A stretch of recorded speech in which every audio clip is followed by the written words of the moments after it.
Welcome all back to another exciting episode of Roleplaying Unlimited presents Baldur's Gate Descent into Avernus. It's been a while since we've streamed this particular project, and we're returning with a bit of a new look, a bit of a new cast, and a few other adjustments that we hope will make this experience much more enjoyable to you, the viewer. We're going to start on the opposite side of the table with the hellos tonight, starting with our dwarf in and out of game there. Sitting in the dark, what's up, Dag? Hey everyone, how's it going? Glad to be here, ready to play. Waiting to let the dwarf out. Yeah, buddy. And next to him there, on the same side of the table, we have a newcomer to the party, the Goblin Squee. I'm really hoping Dag does not let his little dwarf out tonight, but we will see how the evening proceeds. I'm up for anything. And crossing over to the same side of the table as we have on the far side our half-orc fighter Grulak. Oh, hello. Good evening. Heart and soul of the team here. Welcome back. I'll be glad to save everybody's life again, over and over. Welcome back. And next to Grulak there, we have our tiefling sorcerer. What's up, Nadir? Greetings. Even though my parentage is of the hells, I do not enjoy being here in hell. I hope we can get out of here in a timely manner, because I think this is gonna suck. What's the over-under on the amount of games it's going to take us to get out of hell there, Evil Dawn? Well, the over-under is maybe 12 more games because of the fact, more than 12 games? Well, I'm saying that I'm going to bet on the over. Oh, okay. So 12 will be the line, and you're going to say over 12 games to get out of hell. I'm guessing so. It really depends on how expeditiously we progress through all of this. However, it is Avernus, and as we discovered at the end of our last session, locations are not exactly where they appear to be on the map that you've been given. So I think that's going to make navigation a little bit trickier. And you do realize that Celestial is the paladin, is the true hero and heart of this party, the driving force that makes this machine run. I thought it was Rhea, and you guys left her behind up in Elturel, but she was kind of bound by that Creed Resolute, so she didn't really have a choice. Once she got there, she was bound by oath to defend the city. I just want to point out, I hope you're not actually trying to run any lines here, because you got your thumb on the scale. You're the ultimate person who gets to decide how many games we have left. That's true. You could easily just say, "Ooh, we're almost at 12 games. Let's expand this a little bit." Oh, look at that. We have to go into a 13th session. Darn. Well, that's why my odds are at much lesser. Like, I'm taking the over, but at like minus 900. I got to bet $900 to win 100.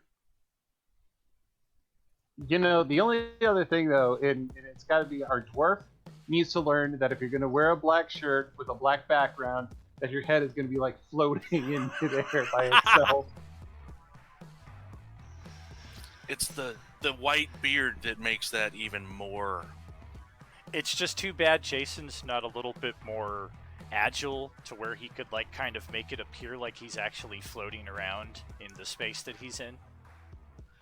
Don't challenge him. He'll do it. I know. He may just put a black cloak over the chair and then wear complete black, and then all it is the head floating. Well, if we're challenging stuff too, I'd like to see Justin do the robot dance at some point tonight. Oh boy. You'll probably just get me moving in weird jerky motions because my camera's messing up. You don't necessarily have to do the dance. You just kind of move around as normal, and it looks like it. I'm a robot. I'd like to see the buff dance too, but we'll have to wait until Grulak can get back on camera. Hopefully in full cosplay too. I'd like to see Grulak doing the buff dance. See, if he was doing the buff dance, you know, and his camera was actually on, you would see that he's really not the heart and soul of the party. Oh, got jokes, do we? Got jokes. See whose life I'm not saving. Actually, But I would save yours because that's what I do. Convenient. Alright, and proceeding on here.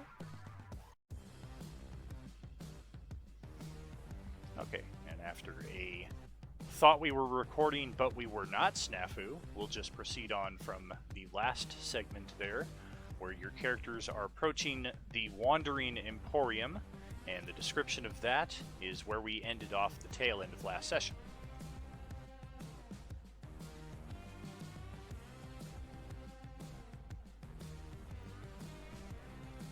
Since we didn't record it for last session, why don't you do the description of it for the beginning of this session? Yes, indeed. Also, Dan, I still have squeeze. I'm not control squeeze, but No, I can see his chat. no control squee. I can see it too. Oh no, Squee had no shame. Yes, dirty squeeze you. Alright, so as your characters, after you've descended down El Terrell on these gliders that Dag was kind enough to construct for you, avoiding a pit fiend encounter and the massive conflict occurring right down below the city between hundreds of demons and thousands of devils, it seemed, you are finally on your way to Fort Knucklebone, depicted right in the center of our streaming map.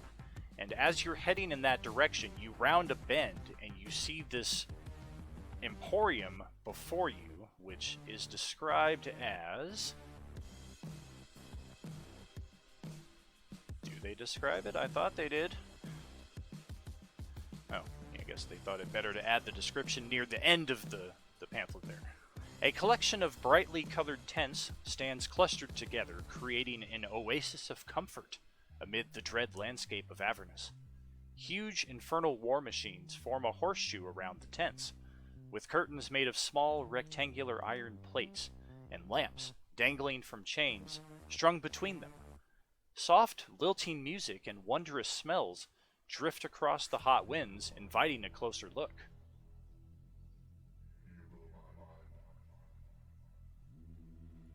Now, I know what I'm going after. There's got to be some whiskey in there somewhere. Is that food? were we informed of this place before this point, or is this just a new thing? This is a new experience. You guys are not familiar with this emporium, nor does it seem to trigger anything specifically for Lulu at this point. Some sort of market or traveling merchants or something? Be on your guard. This is still hell, but yes, it seems like there might be food here. I'm all I for agree. food. We should be wary. Squee is much warier when not on empty stomach.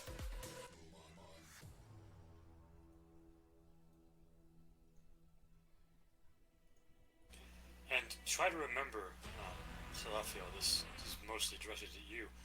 Not everybody here is necessarily going to be evil. Look at us. We're here. We're not evil. So do not judge them simply for being in hell. Well, then why? How are they allowed to set this up? Nobody stopped them. Maybe they have a deal with them.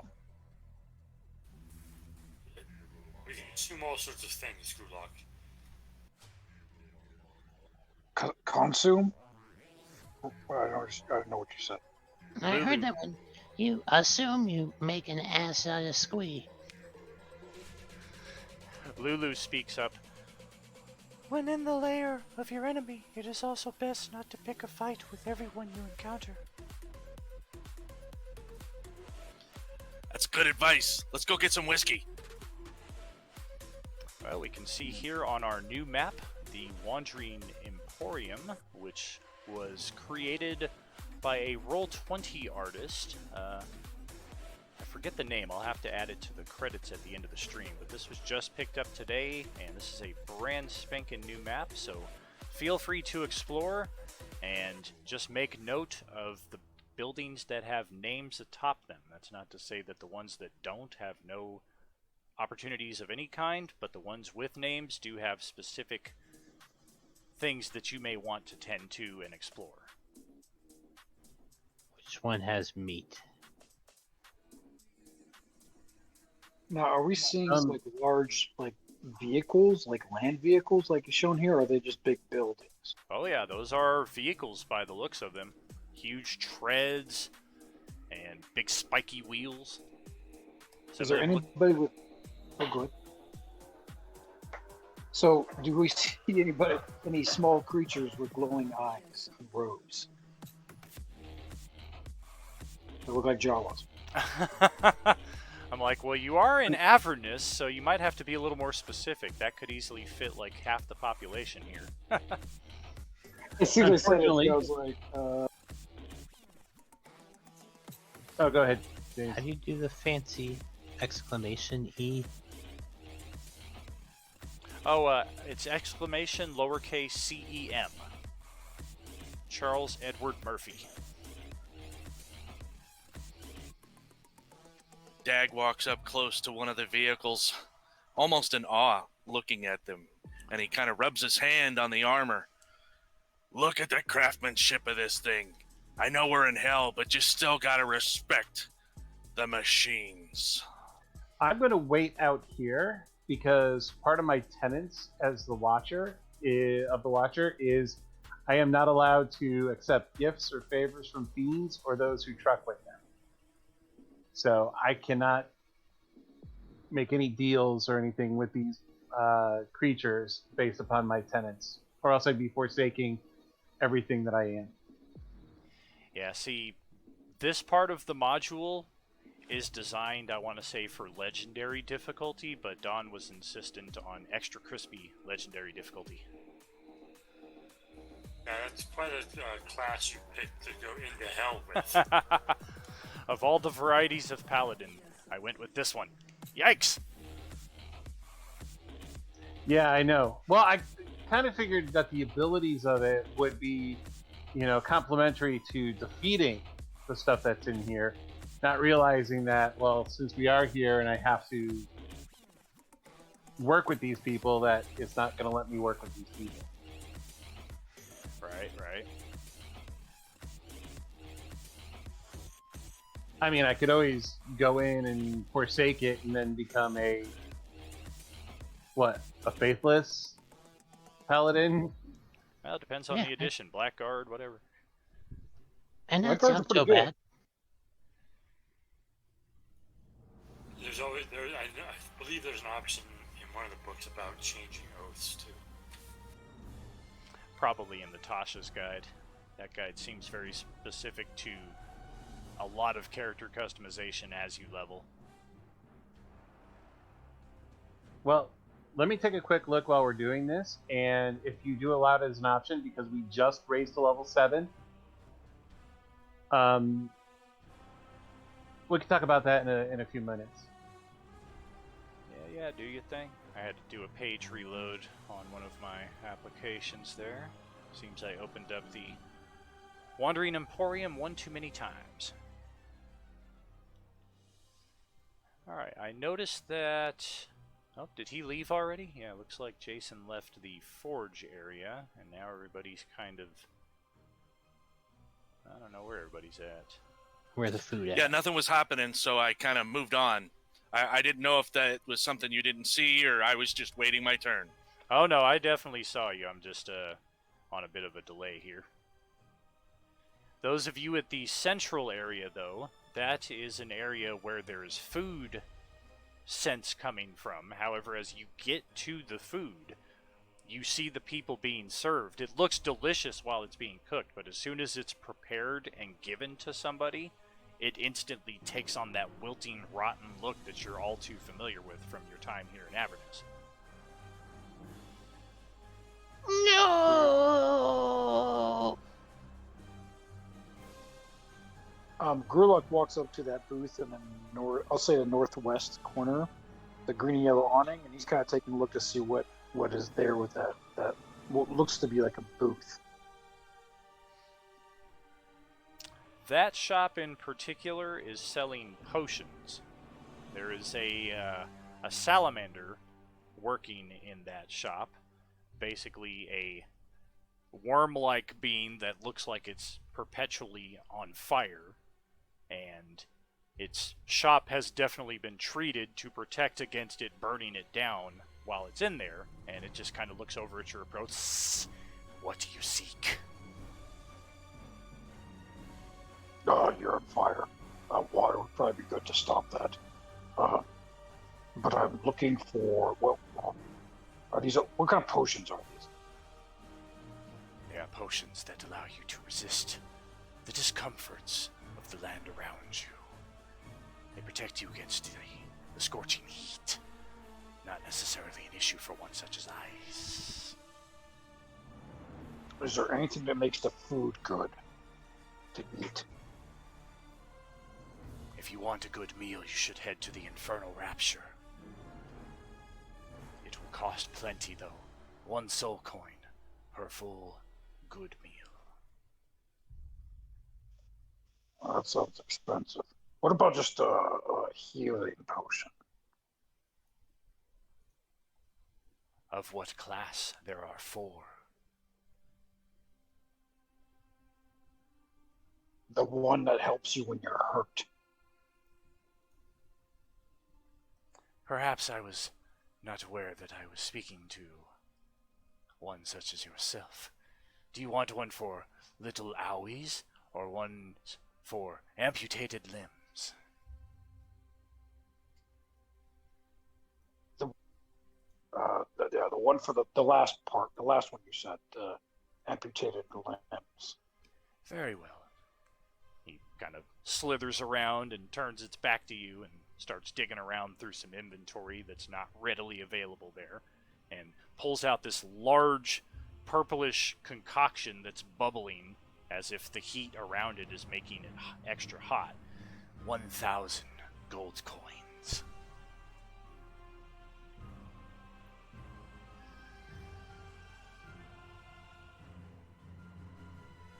How much is that? Why is it bubbling? How much is 1,000? Did you not come into the city with others? Perhaps you should return with one of them, one who understands the concept of business. I'm very good at business things, but because I'm being thorough, I'm gonna go get one of my friends anyway, because maybe they want stuff. And he kind of just like turns his nose up, almost up, like, how dare he? And he's gonna walk and find the nearest person, or a party member. All right. Lulu has floated up there next to you, and she's curiously investigating what's going on. And okay, we got Dag over there at the forge, and you have also encountered a salamander, except over here there are 3 of them. And they are hard at work on keeping their particular war machine up to snuff. Their war machine appears a bit different than a lot of the others around in that it's cobbled together from what looks like pieces from many different vessels. Dag can instantly spot this, whereas most people are just kind of like, what the hell are these things? Oh, Dag's definitely interested. He'll watch for a minute, although he's still looking out for some whiskey somewhere. But he's observing quietly, watching what they're doing. Yeah, there's a group of small little fiery beings that have skin almost like the surface of drying lava. You've never seen anything like these before where you're from. And in addition to these tiny lava creatures, there are 8 suits of animated armor. Almost 20 employees in total of these 3 salamanders, and they're all assisting on reconstructing and rebuilding their particular war vessel.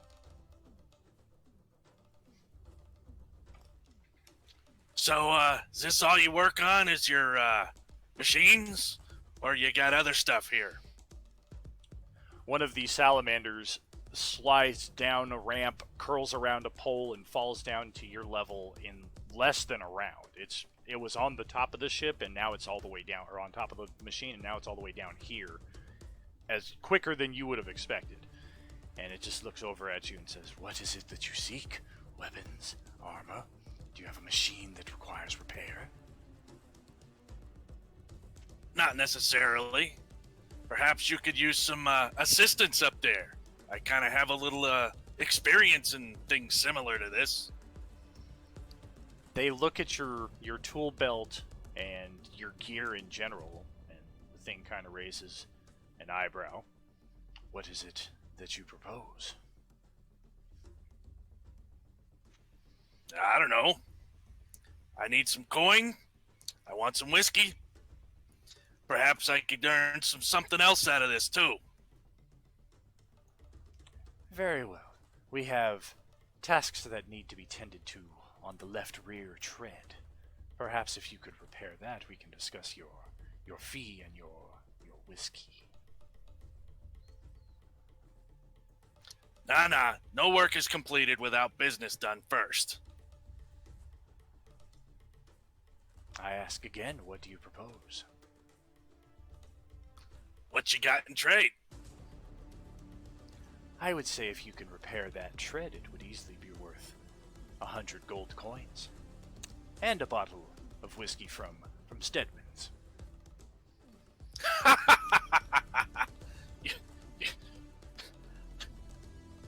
I'm not just born. I'm nearly 200 years old. I'm worth a lot more than 100 gold. It is but a simple repair. I do not need an entire day of work. I'm not certain what your rates are. What would you propose? Charging for a tread repair. Dag will walk over and look at the tread, give it an assessment, and do I need to make a roll for that?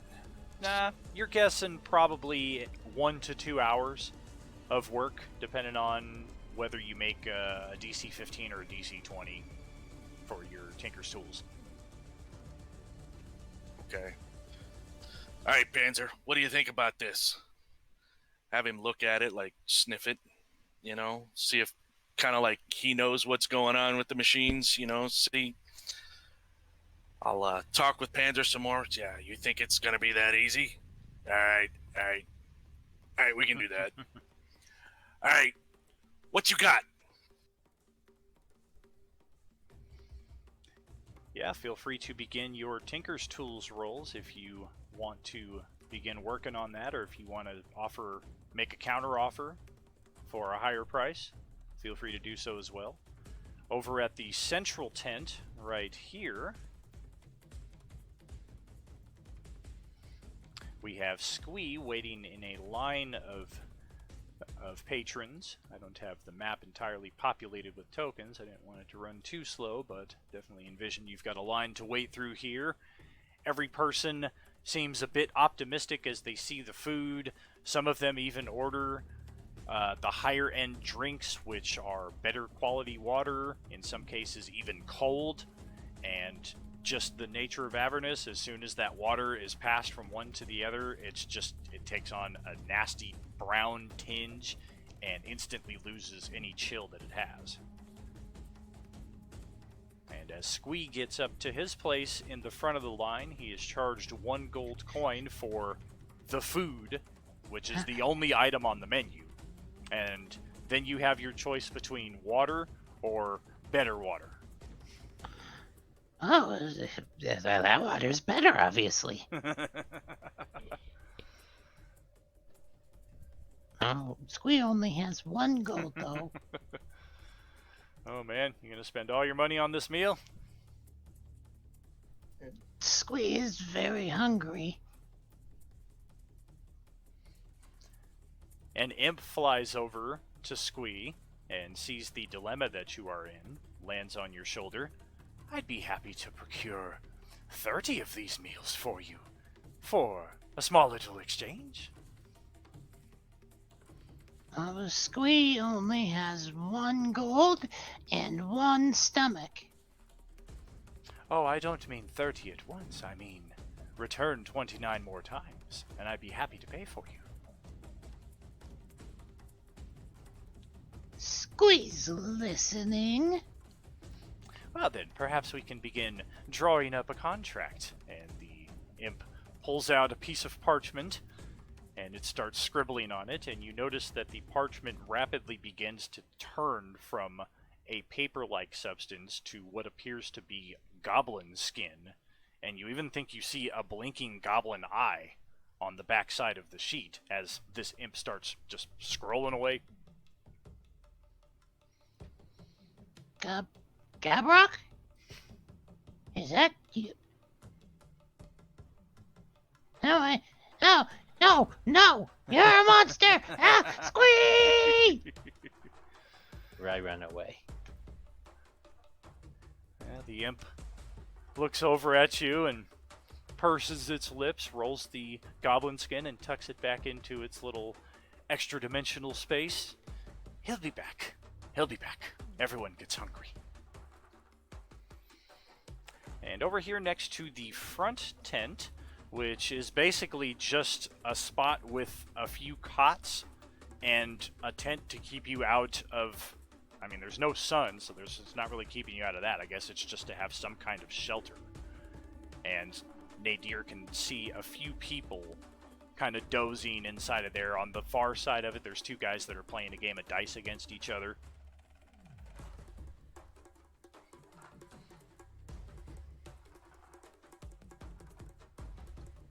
Do they all look like normal people? They are a wide variety of tieflings, devils of varying stature. There's a couple halflings in there. One of the guys sleeping is human from the looks of it. Possibly even from Kalimshan, if you had to guess.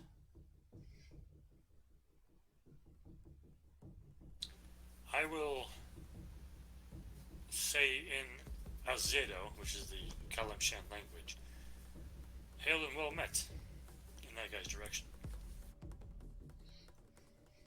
Did you just fart in my general direction? The man kind of looks up from his pillow at the familiar tongue. Oi! Who goes there? Oh, a tiefling. Speaks the Kalimshan tongue. Not the most common. Well met. Well met to you, sir. I am usually hail from Kalimport myself. How is it that you come to be in this place? Were you also in Eltero when it fell? I was not, but I came looking for Elturel and for the Raven Guard. We recently escaped that city and are now find ourselves in this place. Ah, you two escaped the city. Well done. It was not an easy climb. We have a brilliant artificer with us who crafted some gliders, he called them.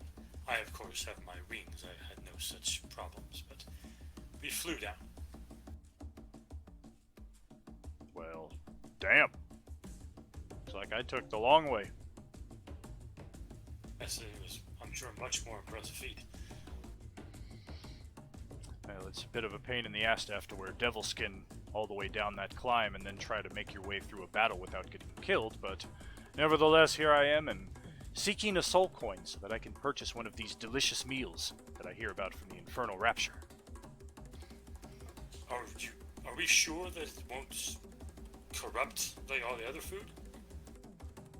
If what I've heard is true, no one that eats it brings it out here for any of us to see. They don't want it stolen. But inside the confines of the Infernal Rapture, the proprietor seems very credible. It gives a soul coin for each meal. He does indeed. Quite a price, a soul.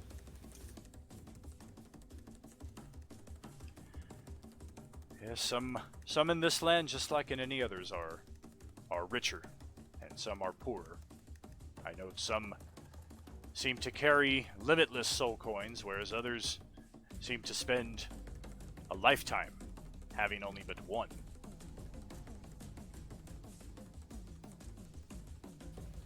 What do you know of these machines we see here? I know that they move, and they are almost like small, movable villages of a sort.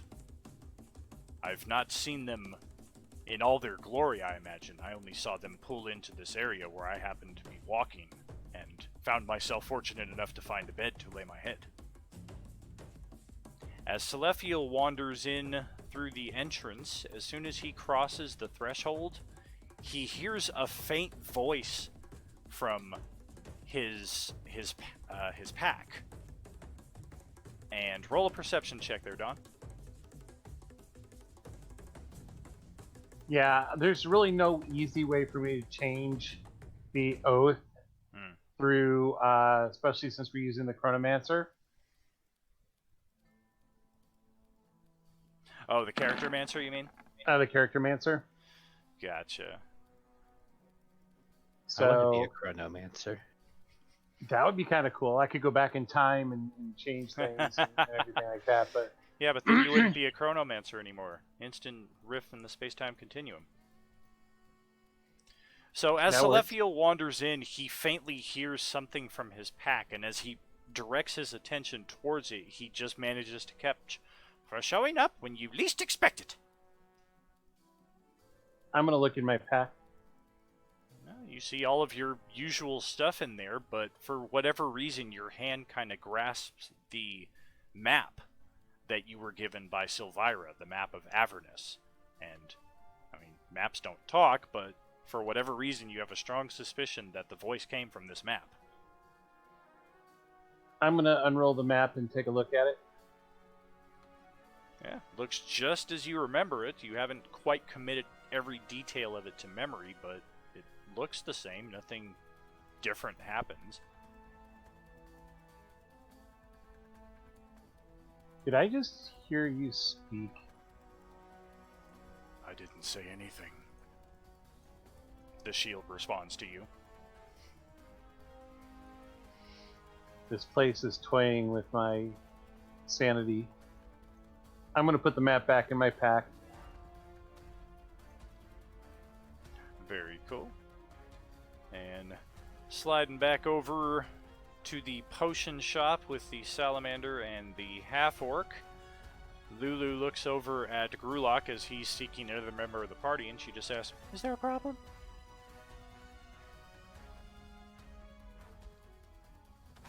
Well, this is a problem. They want some crazy amount, and maybe I'm just not understanding it, but they want 1,000 something for a little purple bottle that's boiling. Lulu speaks to the being in a different tongue than Grulok is familiar with. And after a few lines of dialogue, she looks back over at you and she says, basically conveys that that is a potion of superior healing. So that's why it costs so much, and you could probably drink that, and no matter how much it heals, it would restore you from the brink of death back to full. So it's well worth the cost, but it's probably more than you need at this point. So she recommends either the lowest tier or the second tier. So either the potion of healing or the potion of greater healing, in which case you're looking at 100 or 200 gold. Yeah, I'm broke, so that neither is going to work. I got 16 gold in my name. So Grulok will look at her and go, ask what I can get for 16 gold. And I have a few copper too. Copper's really nice and rare down here in hell. Just check the party treasury I posted to the center of the VTT there. We do have some party goods and some pretty precious gems and a good amount of gold and platinum that we could possibly use to restock potions at this point. Also a few valuables. We have a suit of +1 studded leather armor that we're just kind of carrying around. We don't know what we're doing with. Yeah, let's get rid of some of this stuff. What I would recommend is Nadir. Get rid of it. One, he looks more like them, so they probably won't try to take as bad an advantage of them. And the second thing is that his charisma is as good, or if not better than mine, so that might be a helpful thing for him too.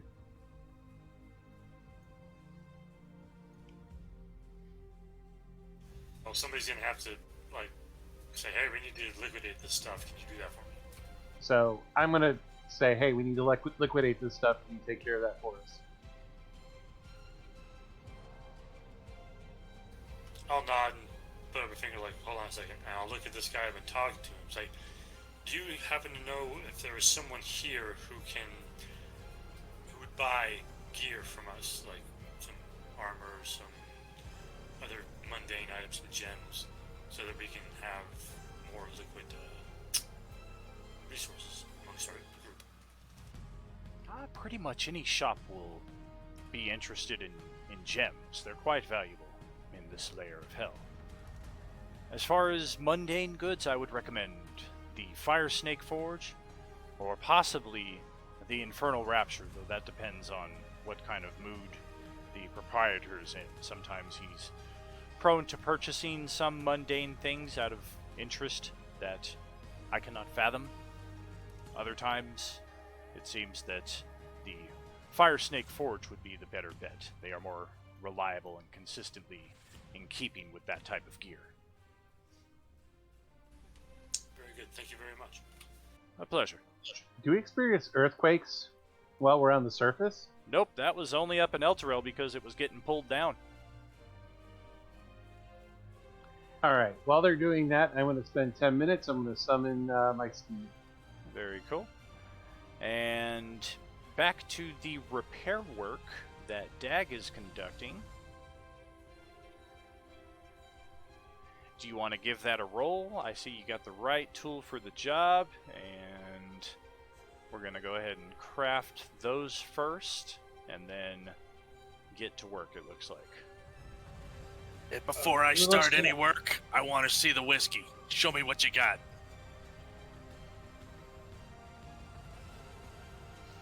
The salamander kind of shakes its head. I don't have the whiskey yet. I'm happy to purchase a bottle for you from Stedman's.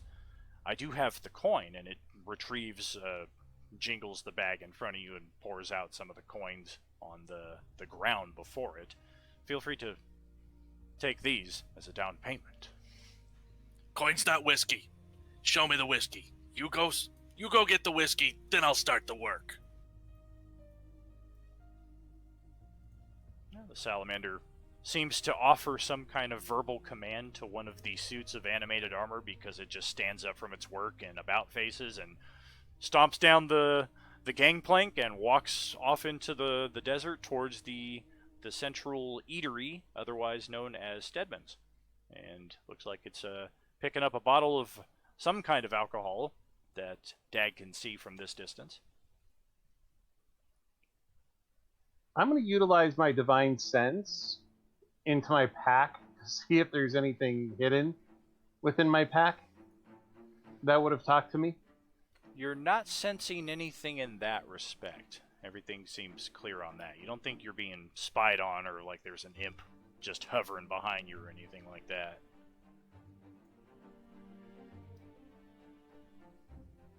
Where did Squee go? Ran over to Bernie the barber? Yep, he ran, he beelined, and ended up down at Bernie the barber. Well, let's see what we got there.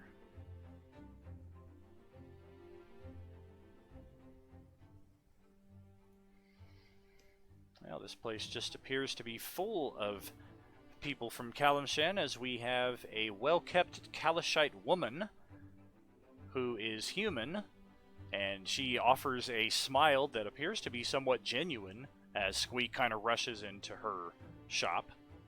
And she looks over at him and gestures towards one open chair. Please, have a seat. Oh my god, I think he killed the goblins. Oh, see, yes, thank you. It was terrible out there, my goodness. It is very rough out there. You can find safety here, I promise. Oh, well, that's good. This place looks nice. So, who are you? I am named Bernie. I am the barber. I am happy to provide any number of grooming services for you that you require. 1 gold piece per service. Uh-huh. What's grooming? Oh dear. Well, I could perhaps clean you up a bit, make your... you don't really have any hair. Make your nails more presentable, perhaps give you a pedicure, a manicure, launder your clothing. Bernie doesn't like squeezed nails. Well, it's not a matter of whether I like them, it's a matter of whether you like them. Are you satisfied with your fingers as they are, or would you rather they look something like this? And she holds up her perfectly manicured hand. Oh. Well, squeezed nails could look prettier. I'll tell you what, let me show you what I'm talking about, and then we can discuss any form of payment. All right. Let's see what you've got, Bernie.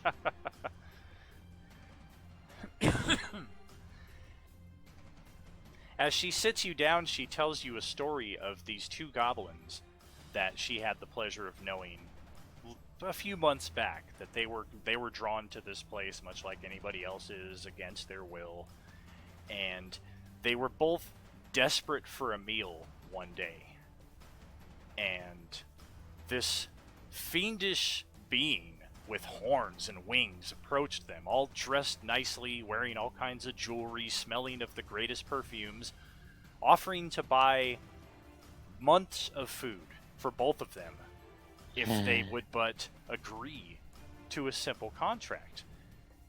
And as she weaves her way through this story, she speaks in such a way that Squeak can understand it. It's almost like she has an insight into your head, and she's able to speak to you in a way that the lesson is landing, to where when she gets to the end, Squee is suddenly very aware that had this imp been a little bit more subtle and sly with Squee could have given up his soul for some food.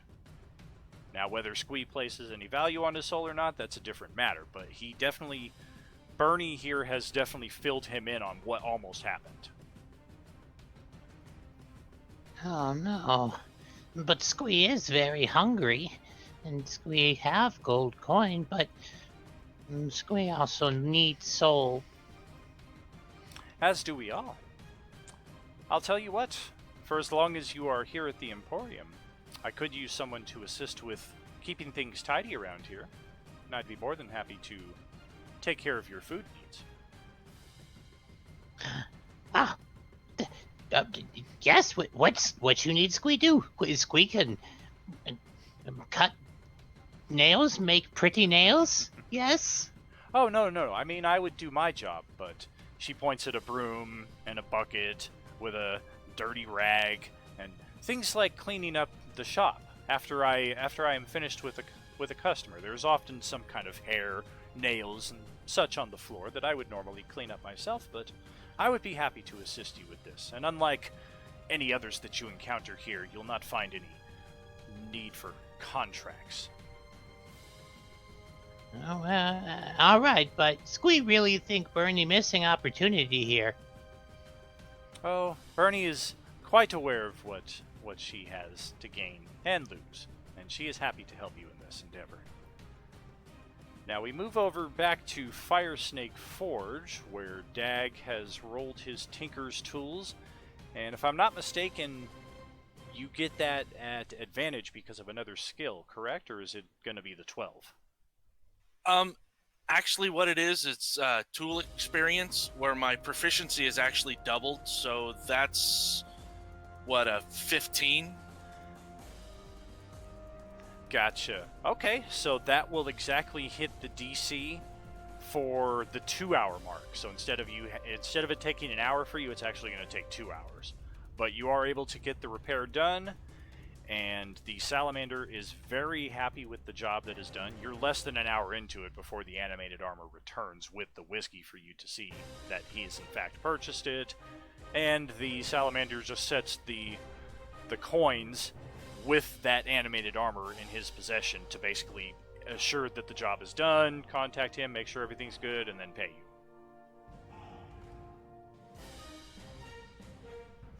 Alright, so the animated armor has handed me the coins and the whiskey?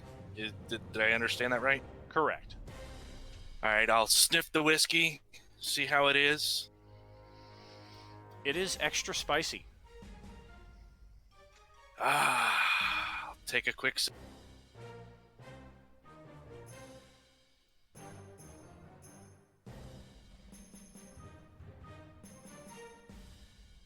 And after he takes that quick sip, he'll start counting the coins. Why are you moving my horse around? All right. And as you're counting your coins, and Selephiel has found his little spot over there to conduct his 10-minute casting time, he is perhaps alarmed beyond all get out as the steed that appears is a fucking nightmare. Holy crap. And it's not like you summon it and it attacks you. I mean, it definitely, you have summoned this thing, and it seems somewhat obedient to you, but it's not what you're used to at all, and you just have a terrible vibe from this thing being next to you. Yeah, I'm going to dismiss it. Boop. Just like old James at the beginning of Half-Baked. I don't even know no old James. Gone! Woo!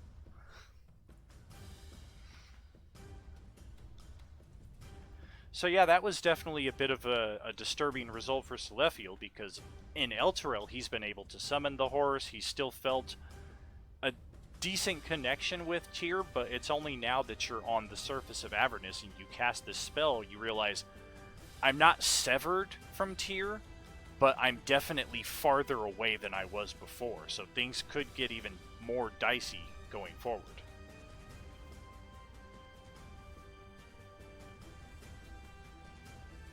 Gee, great. Hey, play Paladin. It'll be fun.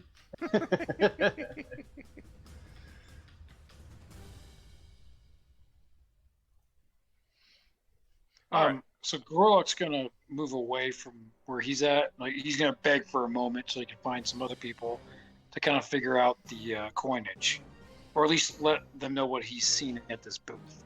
Gotcha. Yeah, you can see Dag over there directly across from you on the west side. He's hard at work. You do see Selephiel and Nadir kind of wandering through the center of the Emporium, so they would probably be the easier ones to approach. I'm not sure if you would actually see Squee in the barber shop. Probably not. So I think I'd probably more likely approach Nadir and them and just let them know what I kind of saw. Like, I need 1,000 gold to buy a potion.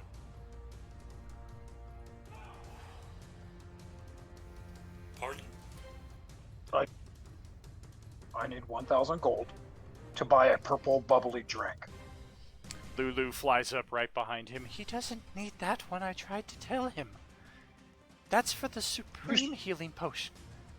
I'm a supreme being. I need potions that can heal me when I'm in a mighty fight.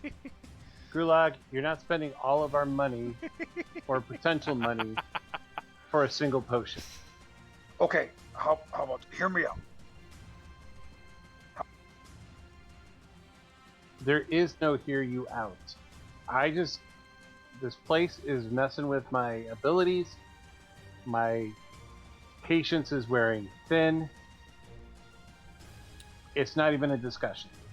And as Selephiel is having this back and forth with Grulok from about 30 feet away within underneath the canopy of the barber shop, you hear a loud squee of, I'm presuming delight, as Squee gets the first look at his clean nails.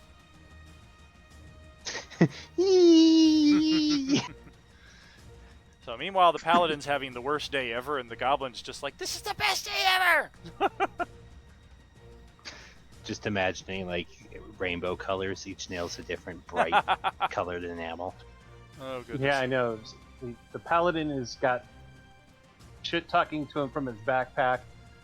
His trusted steed ends up being a nightmare, which also loses a second level spell in the process. And I have to deal with Grulog trying to spend all of our money on a single potion. You forgot about me. It's more like most of the coin, not all of it. And the shield, I'm ignoring you. Look, I'm about to try and sell some of the stuff we've got, so that we can kind of divide the treasure we have amongst our group, so that we all have a little bit of coin to spend. I don't know if you'll get 1,000 out of it, but you'll get what you get. What you spend it on at that point is your decision. But I don't know if it's going to be 1,000 at this time. Will it be like 900? Like I said, I'm not sure. It really depends on how valuable the stuff we have is to these people. Fine, I can work with a little bit less, I think. Well, you'll have to wait. Sorry. You'll have to wait till I can sell it. Just stick by Silaphiel. He's Moody? keep an eye on him, because his powers are being weird right now. Okay, well, don't worry, Celestia. I will protect you with my life.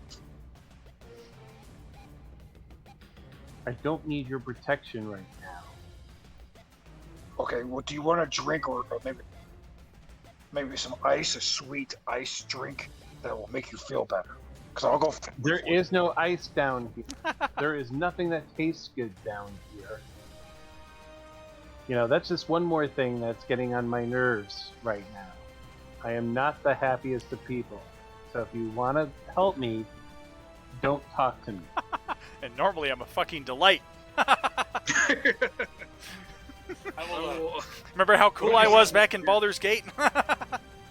Oh yeah, no kidding. I motion the Hollyphant over, and I whisper to her, "Please keep an eye on Silaphiel. I have concerns about him right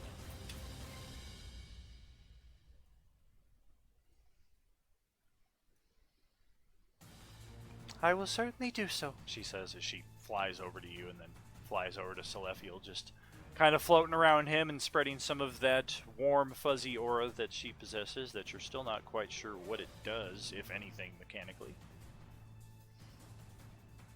And at that point, I will continue walking over to that Infernal Rapture place. Yeah. See what we can do there. Alright. A human noble, you would estimate late 30s, wearing noble robes, all kinds of cool jewelry. He's even got kind of like a little half crown that he's wearing. He's stepping out of the Infernal Rapture as you are approaching, and he just looks over at you with, like, wow, my best friend has finally arrived look on his face, and he just gives a sweeping bow as he looks over at you, and he says, my, a tiefling, and a magic user at that. Welcome. Welcome to the Wandering Emporium. I am Mahadi.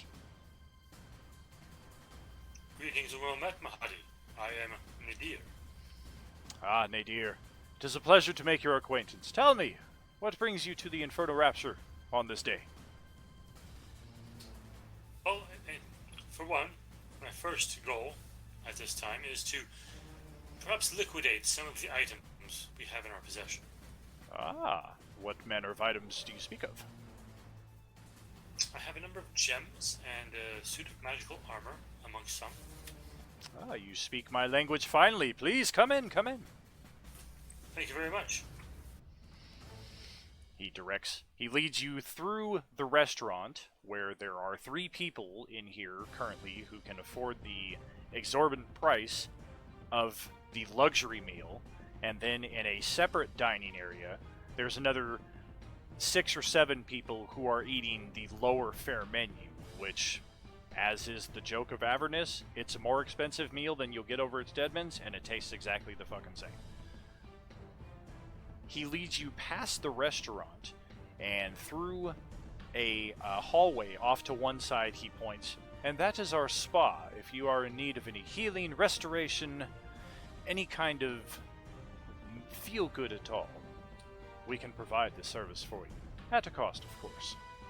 And he leads you into the back of the establishment where he has a desk and 4 suits of animated armor that are just kind of standing at the 4 corners of the room. You would guess is some sort of defense. And he sits on one side of the table and gestures you to sit at the other. Please, show me what you have. Well, most gracious. I This place is most impressive.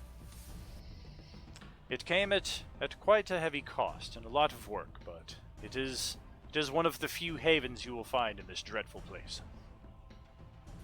Yes, indeed. I have heard rumor that you are able to provide food that doesn't corrupt. Oh, I can. Do you know what the secret is? I do not. The spa and the restaurant.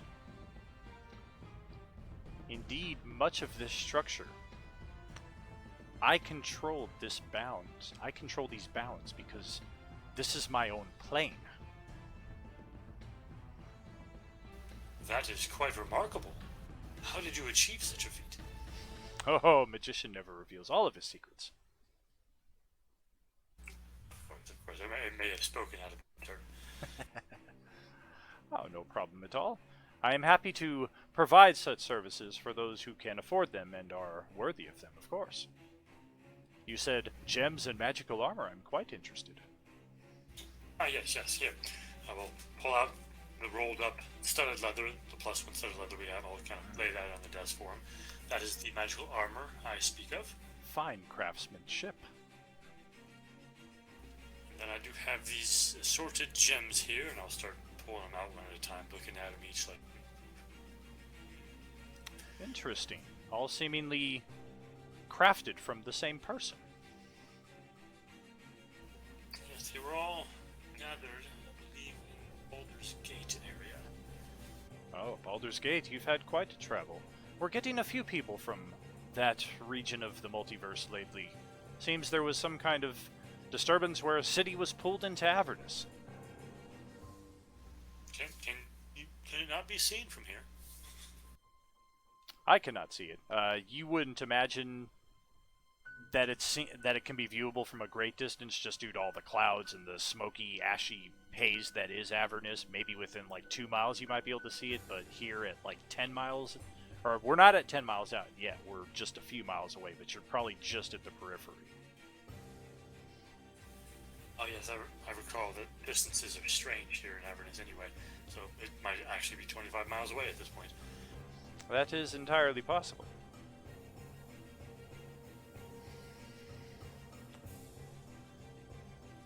Well, if I'm not mistaken, it looks like you have brought me a 500 gold piece suit of armor and 600 gold pieces of gems.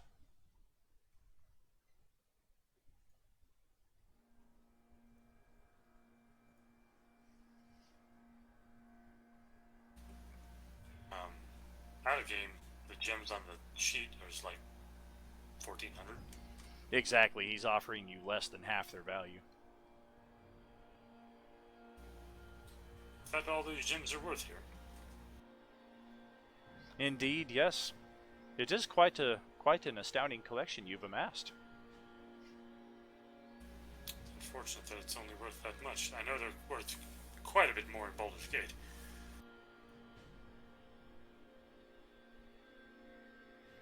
Ah, yes. If only we could all be in Baldur's Gate. We could be enjoying fine meals, oceanside dining, perhaps some fishing.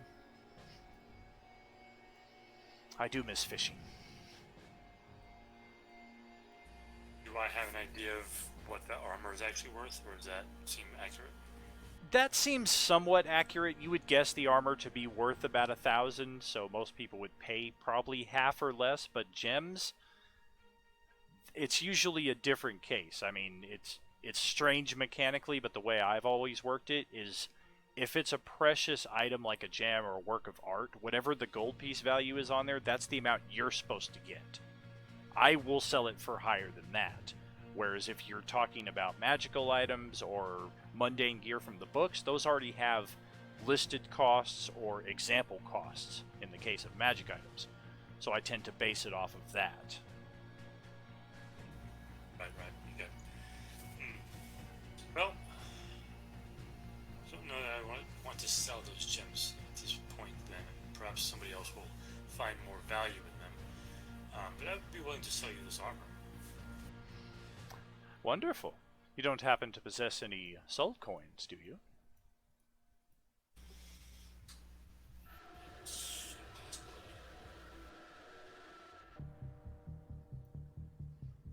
I did not quite catch your response there. Said it's a possibility. Ah, you two are in the market for them. Rare indeed, and worth much more than your standard gold or gems. Indeed, soul coins are used both for the acquisition and the very powering of the infernal machines that you see surrounding our encampment here. Apparently, one is good for some food. That is correct, yes. One soul coin will earn you a meal until your stomach feels it's about to burst from joy. Seems paltry for a soul. Ah, but the souls can later be released from the coins.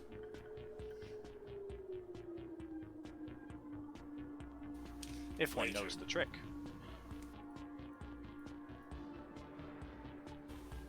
I assume you know the trick, but you don't do it because you want the coins, right? It depends on the souls that are contained within. Some souls are more powerful than others, and thus more useful.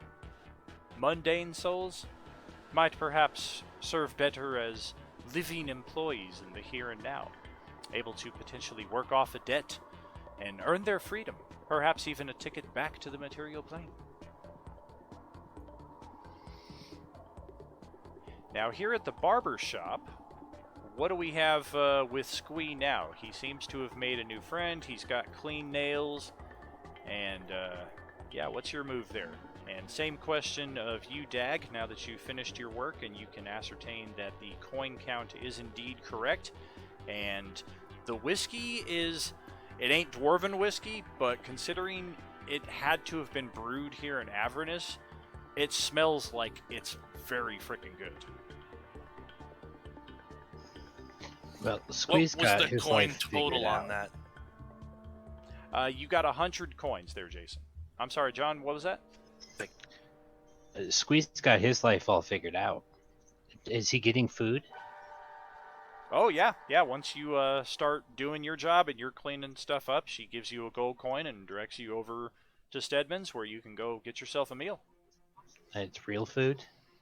Well, it's the same garbage food that you get here in Avernus. She doesn't have the capability to create the magic food that you can find at the Rapture, but she can at least keep you nourished.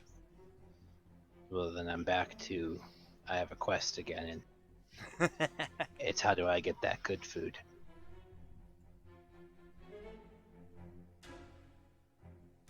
And what's up, Jason?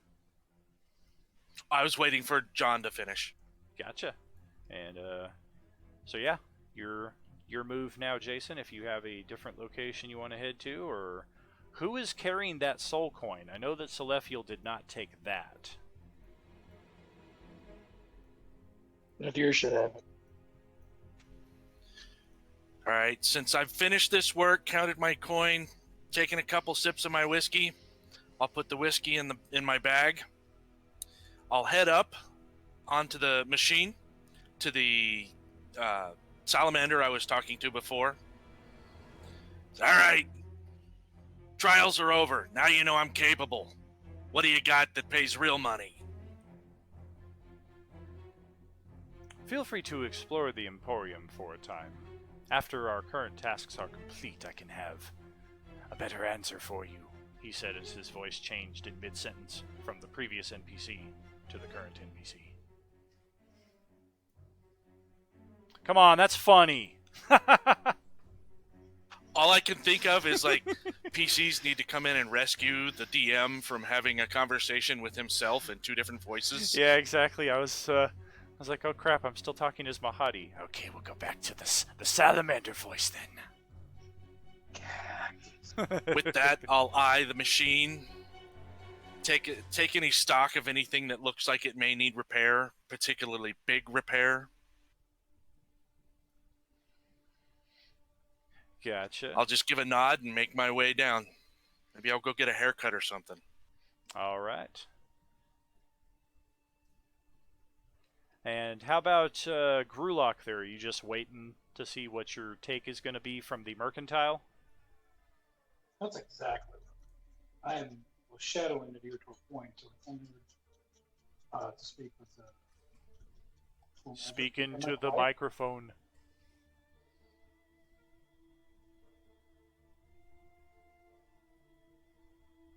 I was having trouble hearing you. It sounded like your mic was over here and you were facing over there. Yeah, that's much better.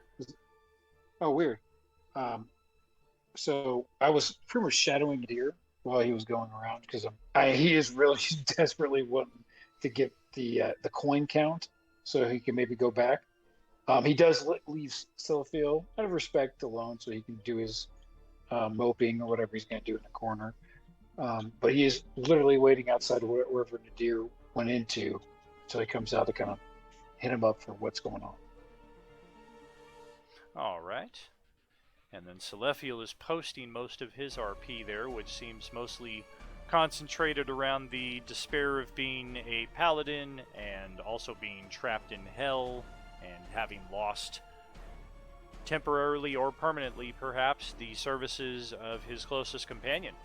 That's just all sad and depressing, which is exactly what you want out of a paladin in hell. Well, of course. I mean, there is like breaking points, and he's getting near his breaking point. He must be reforged.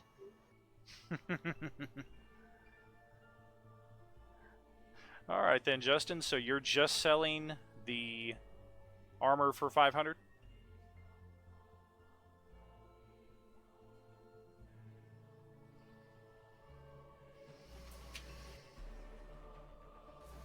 I guess I'll pull out the Van Thamper signet ring and the 2 pieces of the broken bejeweled dagger and see if he has any interest in those. Ah, ring of a mostly dead noble family. Very interesting and quite valuable. Broken dagger.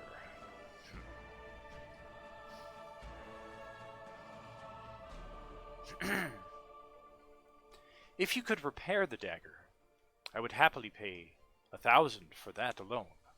The signet ring is worth as much as the armor, I would say.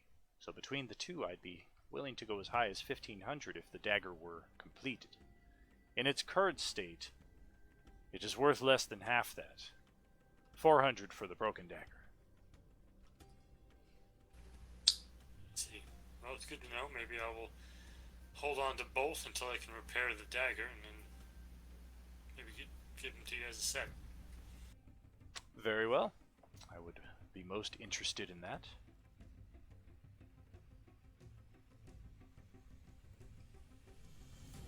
Did anybody have anything else on their sheets they wanted me to sell? Because this is just from the party treasure.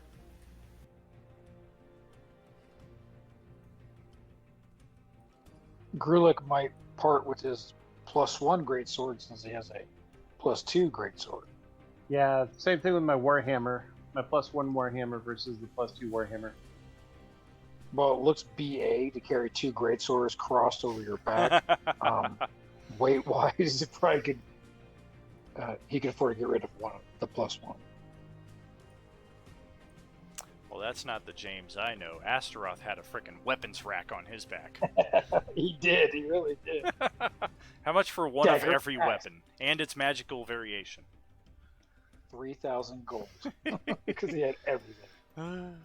No, that's how much Justin paid for the magic item that broke 3E.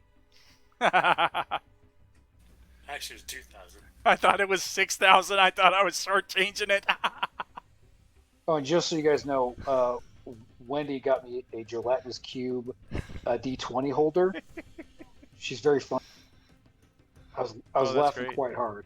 I'll send you a picture of it in the group chat later. Oh, that's great.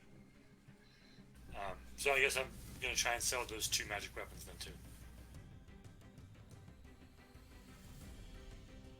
All right, and in another example of hell being kind of like a bizarro world, armor is worth more on the material plane, we're going to have weapons actually worth more, at least in this encampment. So he's willing to pay 1,100 for each of those. Nice. I will definitely sell them. That's 2,200. 22.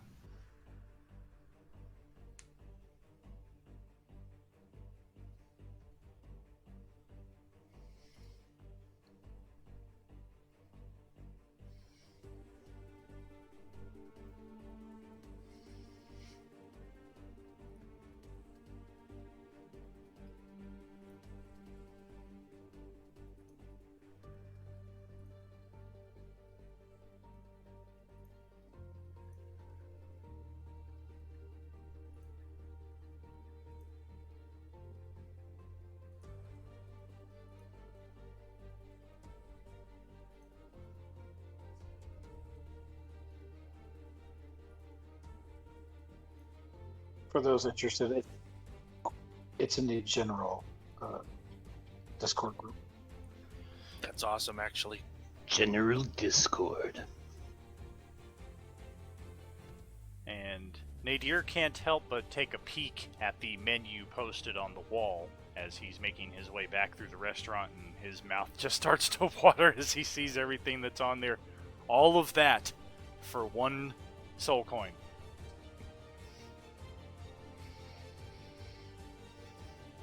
I know Jason will have a extra appreciation for that level of detail. Oh, absolutely. Pickled vine blight salad, pan-fried myconid cap with garlic butter, spicy shredded sturge sliders, broiled quippers served in a port reduction, roasted wereboar seasoned liberally with pepper and paprika, deep-fried miniature giant space hamster seasoned to perfection with rosemary, basil, thyme, and tears. Go for the eyes, boo! For dessert, candied phase spider eyes in a raspberry liqueur reduction, rare miniature stench cow cheese selection, and a sweet apple tart with a celestial caramel drizzle. And we also have coffee and tea. There's no whiskey on this menu. What's wrong? You can get whiskey at any shop in the town. This is the good stuff. This is the stuff you can't get anywhere else.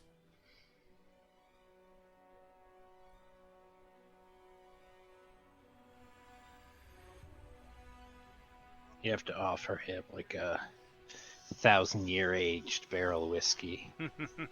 1 shot for a soul coin.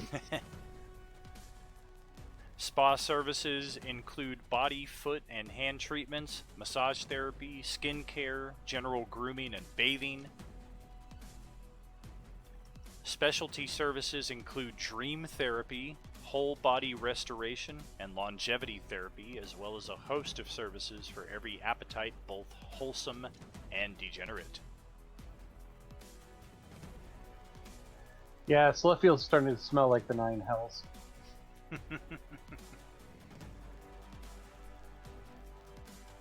He hasn't had a bath in what seems like months. Bernie the Barber is very happy to see Dag and his pet weasel pig enter the store. My, 2 customers on the same day. It is quite busy. Well met, friend dwarf. How you doing? Oh, I am quite well. She looks over at Squee and sees him devouring his lackluster meal. This is Squee, my assistant. Nice to meet you, Squee. Say, you look familiar. Do I know you from somewhere? Probably not. Squee only met Dwarf one time, and it was when they came to this town. I was thinking I might know you from work. Oh, your Dwarf Squee came in with. Ah, sorry. Squee's eyes know so good.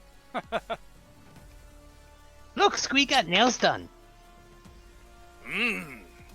Rainbows. Fitting. Yes, Bernie do. Bernie very good. Just make you pretty.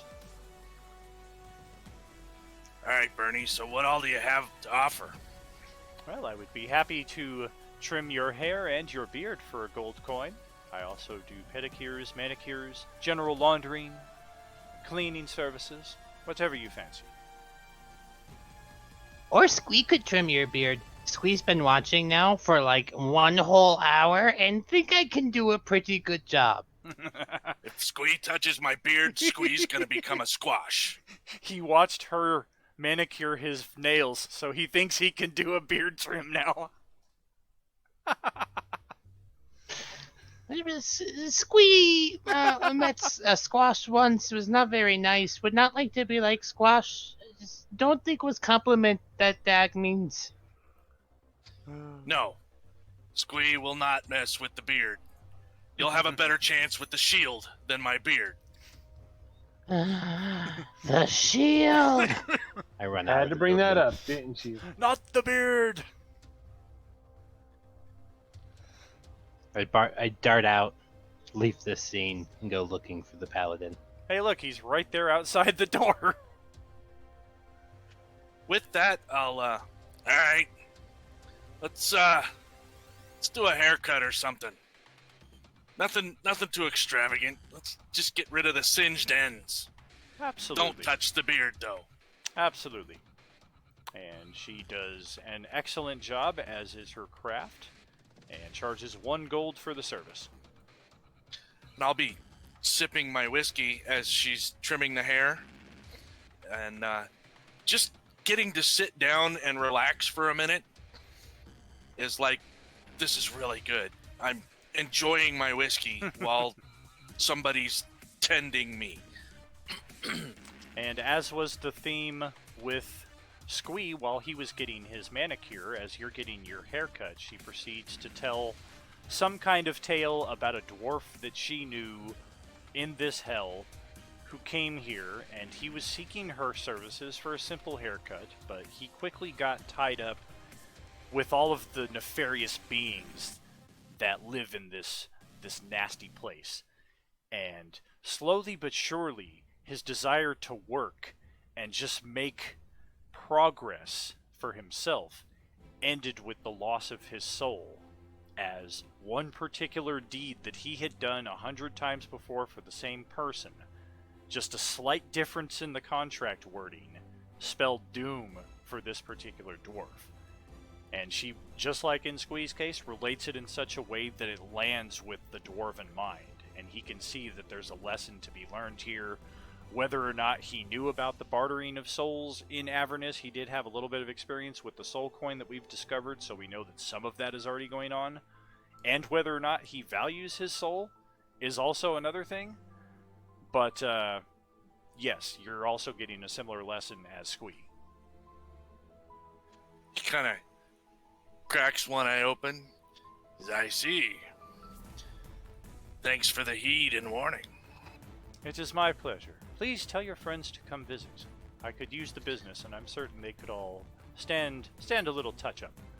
And on that note, with it being 7:30, we will take our 15-minute break here, returning at 7:45. Kick ass so far, everybody, and we got a lot more ahead. All right, I will make sure that I pay her the gold, and I'll tip her an extra gold. Very cool. She is very appreciative of that. Oh, a tip. Thank you. Thank you, kind dwarf. Please come again. Catch y'all in about 15.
Welcome back to the second part of our weekly Baldur's Gate session.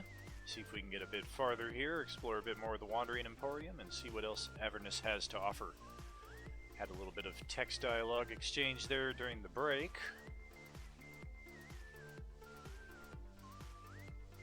And we can see Nadir's colorful text there, explaining our mercantile in great detail. Much appreciated on that.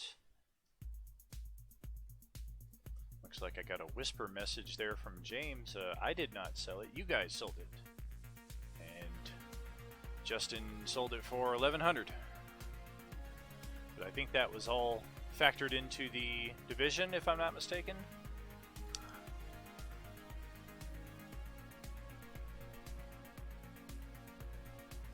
I figured since those magical weapons were bought with party funds, might as well just go back to the party funds. Oh, weird, because I sent that message directly to Nadir, so that's interesting you saw it too. Oh, I usually don't. Like, I think 1 out of every 100 or so whispered messages between players I somehow end up getting as well, but maybe it has to do if I have direct control over their character sheet, but I don't by default. Whatever. So, here we have Squee interested in finding out more about soul coins. We did go a bit into that last session. However, that session was not streamed, so we will delve a bit into that here. Are you going to change the party treasure accordingly? I used up pretty much all of that coin and those gems, and of course that armor was sold. Gotcha. I did take the armor off of it, I thought. I thought we didn't sell the gems. Those gems have now been passed out to the party. Gotcha. Okay, so only thing left on the sheet is what? Potion of Invisibility, or did you pass that too? All the stuff on the bottom there, the magic item stuff, that's all still there except for the armor. The rations at the very top is still there, but I gave the caltrops and the explorer's pack to Squee, and I gave all the coins and gems out and gave to myself as well. So. And I've documented what you on my sheet. I did the same on my sheet. Okay, that'll look about right then.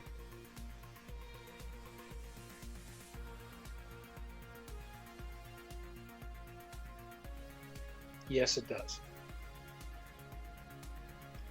Alright, as we can see here from the soul coin description, they are 5 inches across, about an inch thick, minted from infernal iron. Each coin weighs 1/3 of a pound, is inscribed with infernal writing, and a spell that magically binds a single soul to the coin.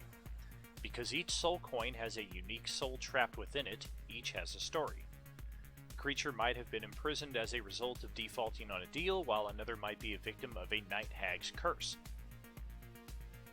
After that, we go into some mechanical details as far as how many coins a person can carry based on their constitution modifier, and how you can use a soul coin.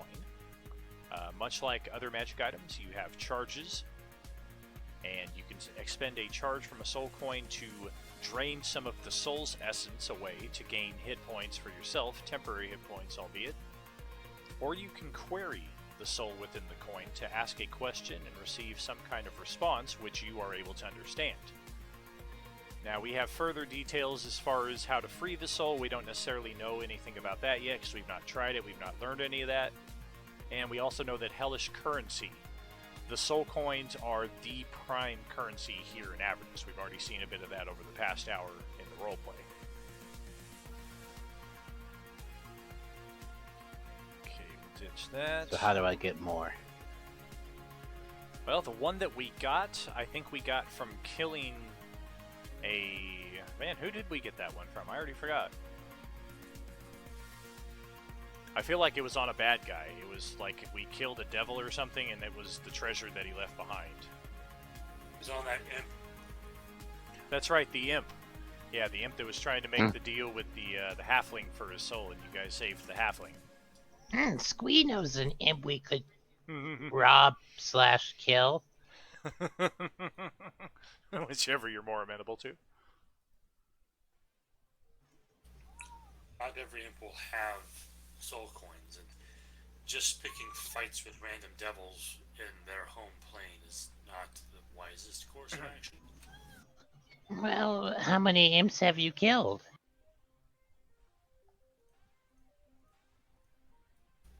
I don't even know. There was imps in the Van Amper estate, right? Oh yeah, we fought a lot of imps in the Van Thamper estate. That was Thirstwell Van Thamper. He used them exclusively because he was sickly and didn't leave the manor a lot. He would use them to spy on his brothers and family and just conduct his dealings through the city with them. You have slain scores of them in Baldur's Gate. None of them had coins on them, though. All right. Well, if you want to try, I know a guy. Mahadi steps from the Infernal Rapture just to kind of gaze at the day's activities and see how everybody's doing. Everybody seems very happy to see him stepping out into the Emporium. And it was not evident to Nadir when he went into the place, and it hasn't been made evident to anybody else throughout your time being here.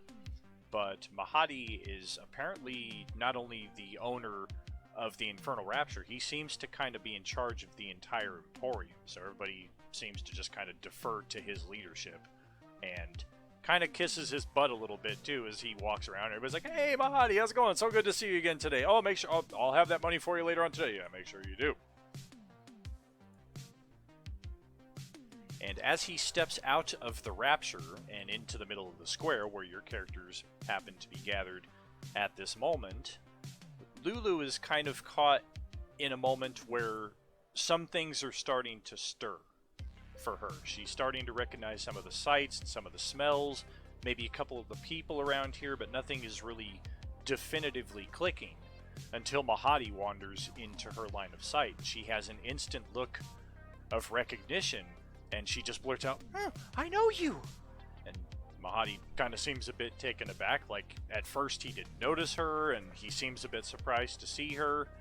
And there's a definite pause while he just kind of looks over her and looks at all the rest of you gathered together and her apparent presence in your group, and he's caught for a lack of words for a moment. I will look to Lulu and say, "Tell us more. How do you know him?"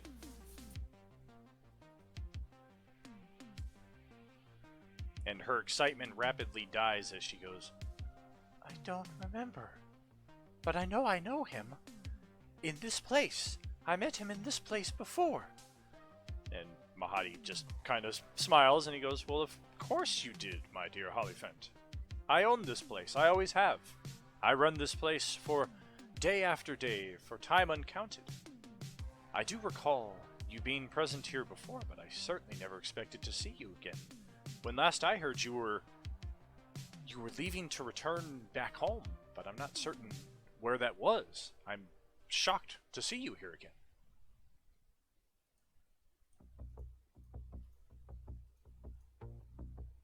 Dag kind of looks from one to the other. Well, what's the story then? As he looks to the shopkeeper. The shopkeep says, "There isn't much of a story aside from, yes, she was here in the Emporium before.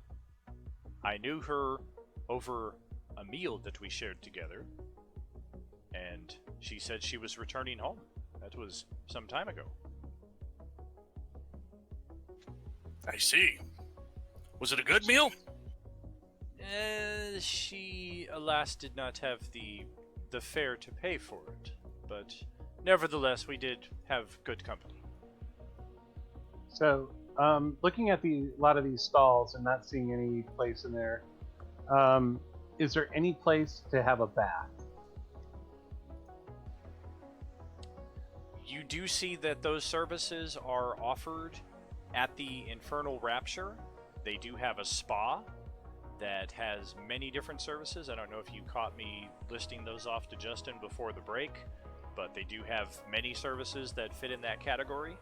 And of I course, caught that. I was just in character. My character doesn't know if there's any place that has a bath. Out of character, I know the Infernal Rapture does.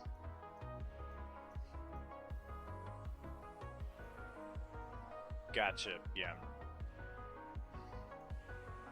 In character, then, you are free to visit the Infernal Rapture.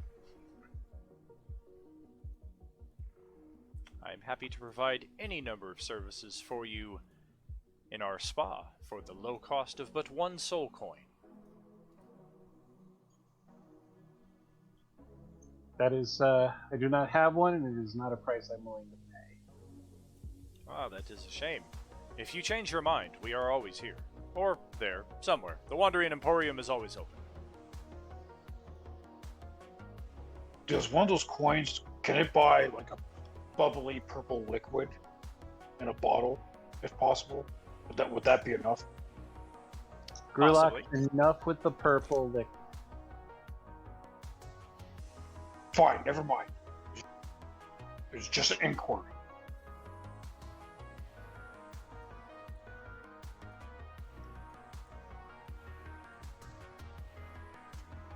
Okay. I believe it's about time that we should gather whatever, since you now have coin in your pockets, gather whatever supplies you need so that we can get out of here and we can accomplish our mission so that we don't have to stay 1 second longer in this hell than we have to. While this conversation's going on, I'm just gonna take the rag and start wiping down the shield. I can totally see this little goblin still wearing like a pristine white apron from the barber shop, and it's like that's the cleanest thing on him other than his bright painted rainbow nails, and he's just wiping a dirty rag on this polished shield. At least minimum, since there is a barber over here, I'm going to see if she can do something with my hair. Oh yeah. Bernie is happy to accommodate those services for 1 gold piece. And she does an excellent job with the coiffing of your hair and the restyling. And just like everybody else, she manages to toss in a little moral tale of, wouldn't you know it, this Azamar Paladin of Tyr that she once knew, who came here to Avernus and was presented with all manner of trials and tribulations, and because he was a paladin, the powers and archdevils of hell knew that he was going to be the most powerful soul if they could corrupt him, and they would stop at nothing to see him turned to evil. But even turned to evil and becoming a powerful pit fiend in his own right, the paladin was still always under the boot heel of someone else, and never had any sort of freedom like that which he had enjoyed when he was alive. And she ties it all back to a moral story that the Azamar mind, it just clicks and it makes sense, and you can tell that she's trying to relay a story that's appropriate to your personal situation, but you're not sure exactly how it is that she knows anything that's going on in your life.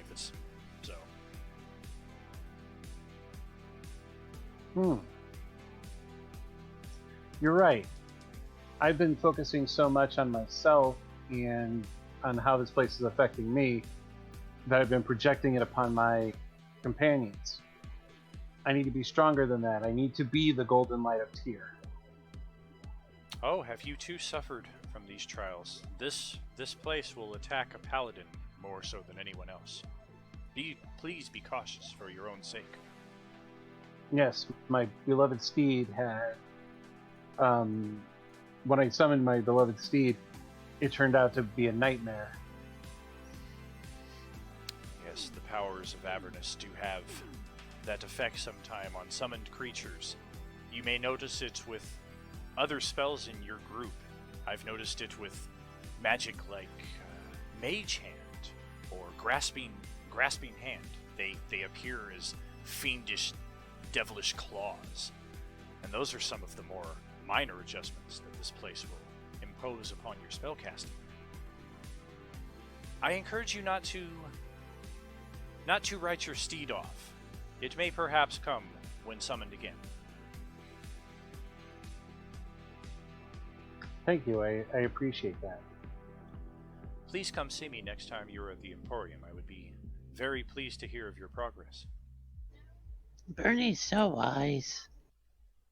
Bernie's pretty awesome. Aye. As I'm Dag really takes feeling another the sip burn of the right whiskey. now.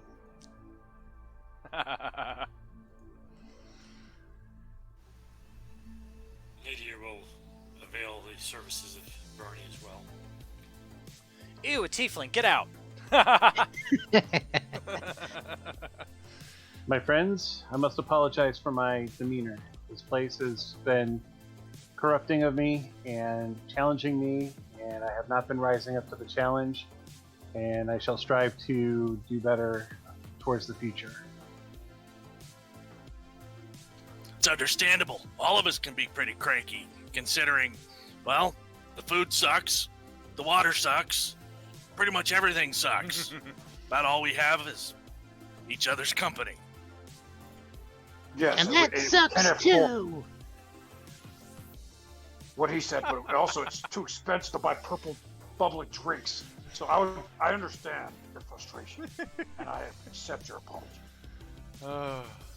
We also need to be careful, any of us who can cast spells, because this place will have corrupting effects upon them. So let us be mindful as we cast them that they may not come out exactly as we had planned. I shall remember your wise counsel with my spells. You don't cast any spells. Oh, I will still remember your wise counsel. But I do appreciate your bravery and your sword arm to help protect those that cannot protect themselves. Man, Don just took it in the last You 5 have a minutes. Like, sword arm? up with the roleplay, man. Kick Oh, ass. right, yeah, look. He starts flexing for you, Squeak, so he goes, so you can see his massive barrel chest and his massive triceps. Yeah, see? This You just don't a want none of that. stupid muscle arm. But I can hold a sword. I can hold you here. He'll pull out his great sword. Look at that. You don't want nobody. You don't want none of this. Well, yeah, but it's as a hand holding a sword. That's pretty normal. It's But almost it- like but it almost looks like a kitten fighting against a mirror. Yeah, but if I swing the sword, it now is a sword arm. You see what he means? No, it doesn't make any sense. You guys are weird. Your face doesn't make any sense. Ah, but fair point. Fair point.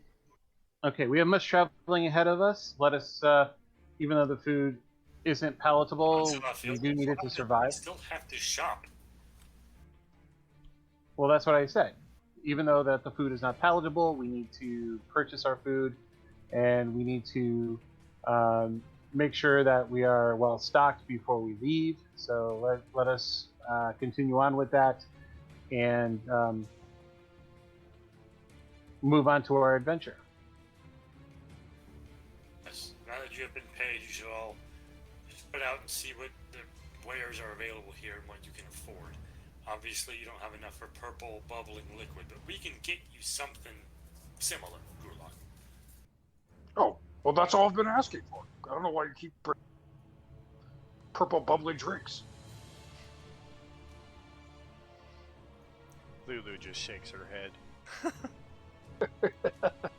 And Gurlock will kind of turn on his heel and start walking towards the potion area shop. Yeah, 100 for potion of healing, 200 for the potions of greater healing. If you buy 5 or more, they're 20% more expensive. You think you'd get a discount, but it's hell, so. Lame. What about armor? What kind of armor are you looking for? Class 4 armor. Special armor, impervious to devils and corruptions. Although I would like to see if they do have any enchanted plate, which I doubt have the amount of money that I have would be sufficient. But if they have enchanted plate, that might be something to look into.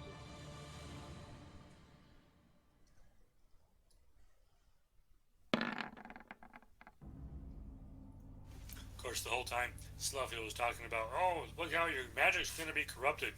Nadier's thinking to himself, my magic comes from evil. I'm fine. So, to quick track some of the other remaining businesses here in the city, or in the Emporium, I should say, the listed ones are somewhat self-explanatory. Nizeth's Larva Farm is a place where the being Nizeth, who is a hobgoblin, an old hobgoblin warlord, buys and sells larvae. For what purpose? Unless you have need for it, you may never need to know.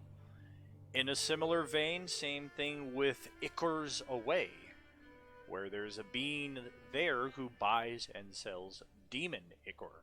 He is a little bit more forthcoming in what it can be used for. If you are the type that is predisposed to poisoning your weapons for enhanced effect, demon ichor is very, very nasty, and above all, do not touch it while applying it.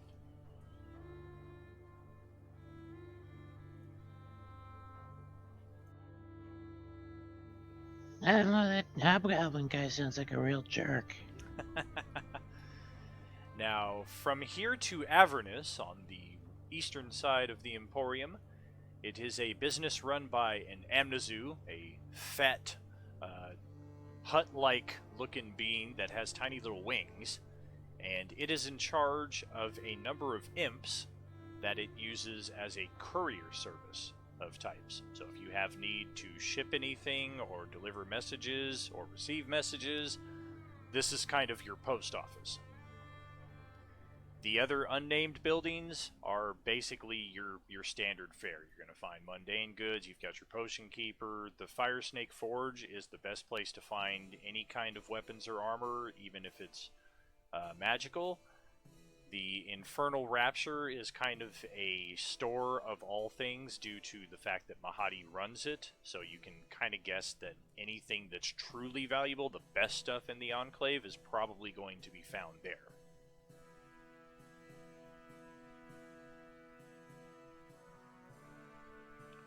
Now, as far as enchanted plate mail goes, we do have one source within the city. It is a +1 suit of enchanted plate, and they want 4,000 gold for it. Yeah, definitely can't afford it. Definitely can't afford it. Or a soul gem, soul coin.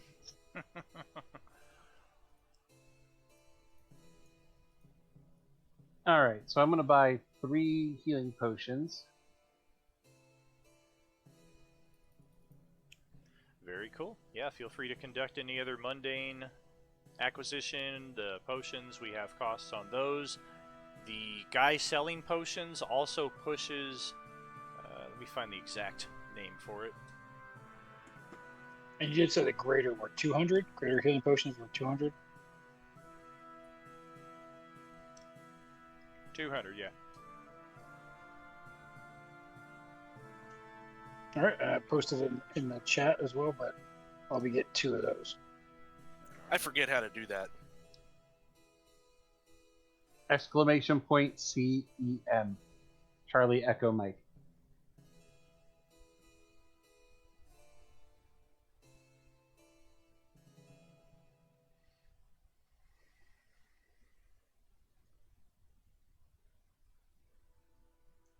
Yes, he sells potions of fire resistance for 100 gold pieces each. They are his prime seller. They're the choice item that he's most known for, and he promises that you will not be disappointed, does this salamander. I mean, this is a being that's literally made of fire, and it's telling you, buy these potions of fire resistance, because when you get out there into hell, and you're traveling for more than a few hours, and he especially looks at those of you wearing plate armor, it's going to suck to be you.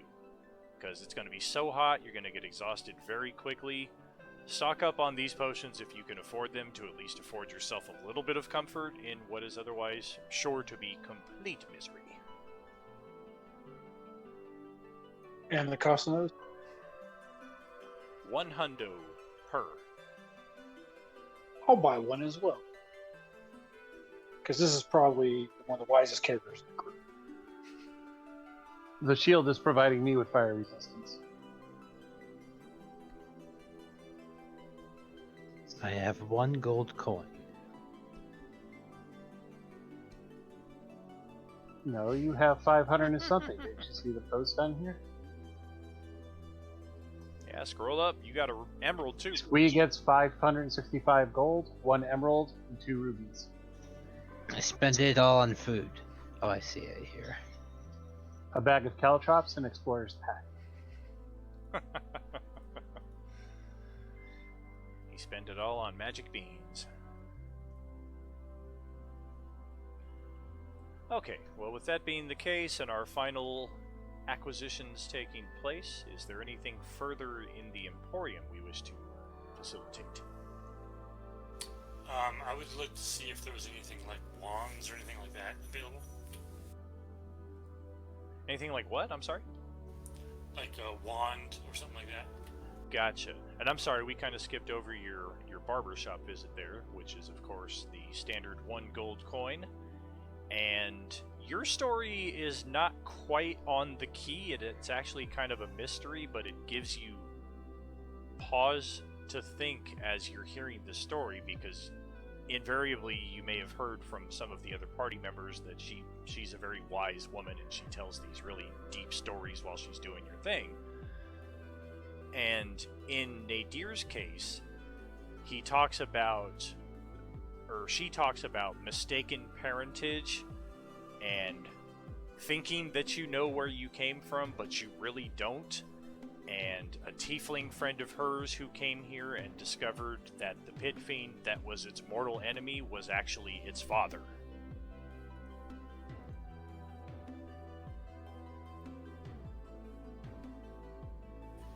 I'll say to her, that's an interesting coincidence.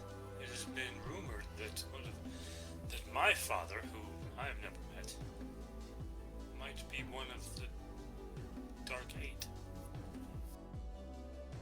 I would encourage you to be extra careful as you pass through this land. You may be perhaps more corruptible than even the paladin.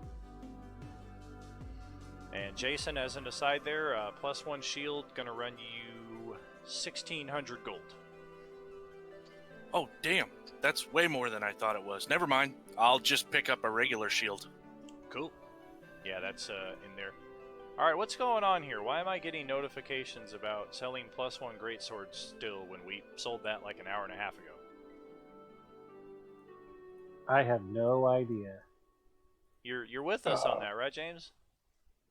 Oh, I thought I got something for John. Well, you gave Justin your +1 greatsword, and Don gave Justin his +1 warhammer because you both upgraded to +2s, and he sold those along with a bunch of other stuff, and then divided that into the red block above, and that's what everybody got from all that stuff. Yeah, you asked me if I sold your sword, and I did not. Okay, that's the response that threw me off. Okay, because I saw it actually says from Selffield. From Justin. Because I asked Justin the question, but somehow you responded with that answer. Oh, yeah. So Yeah, I responded that's verbally in the chat a while ago when I saw the first message about can you sell it? And I was like, well, didn't we already sell it? And we divided it up. Yeah, is there a wand of cure light wounds available? Okay, we're looking into some wands. Here we go. Because I think as a paladin I can still use cleric wands. Is that correct? It's different than 5th ed. We'll have to look at what it says who can use it.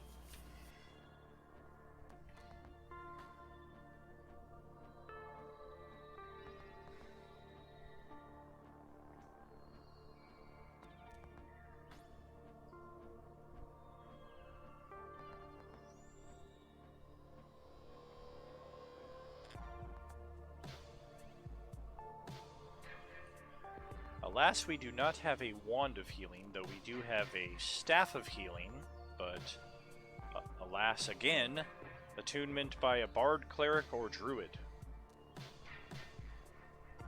Oh, okay, that won't work. Now, what kind of wands were you looking at, J-Man? A magic missile wand would be awesome. Magic Missile Wand. We do have one of those, and we'll part with that for... Yeah, I need about 350. 350 gold. Yeah. I will do that. Okay, according to 5th Ed, as long as it's on your spell sheet or your spell list, you can use it.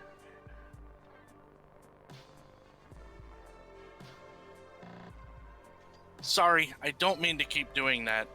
I'm trying to put shield on my sheet. Don, the item itself says attunement by these 3 classes only. No. I'm saying for wands, not for the staff, because the staff is something completely different. Right, we The don't have... paladin can use a wand. We don't have a wand of that kind in stock here. Right. Do you have any paladin-based wands? I'd have to look through the spell list because the wand list is about 8 wands and the spell list is about hundreds. James, I'm looking at the list now. you can sell those, James. It's going to be half cost in the PHB. That's kind of the case with any mundane gear. In most cases, you don't even have to ask me about selling mundane gear. You can just tell me that you did it and got this much for it, as long as we're in a place where you could sell it. Cool. We'll do. Okay, so first level, I could use Bless, Ceremony, Command, Compel Duel, Cure Wounds, Detect Evil and Good, Detect Magic, Detect Poison and Disease, Divine Favor, Heroism, Protection from Evil Good, Purify Food and Drink, Searing Smite, Shield of Faith, Thunderous Smite, Wrathful Smite. And the smites wouldn't be in wand form. Any of those that are what you're looking for?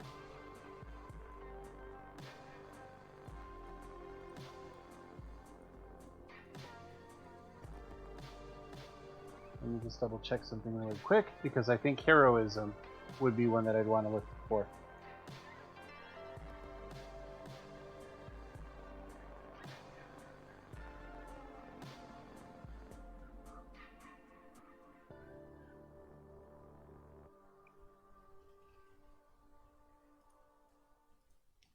Demon Ichor sells for 100 gold pieces per application.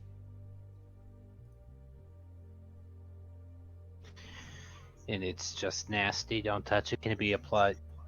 Can it be applied to arrowheads? It might be, but I'm not sure if you're going to get more uses out of it that way. Let me double check. Well, that's convenient. They don't have it listed under magic items. Must be something else.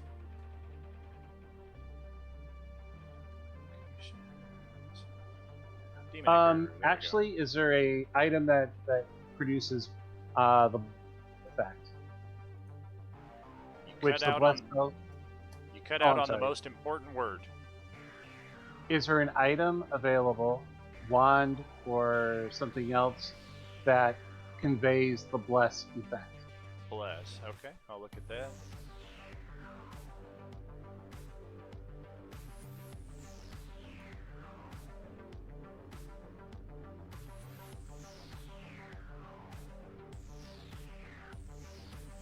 Yeah, it looks like it's only going to be good for one arrowhead or one melee attack.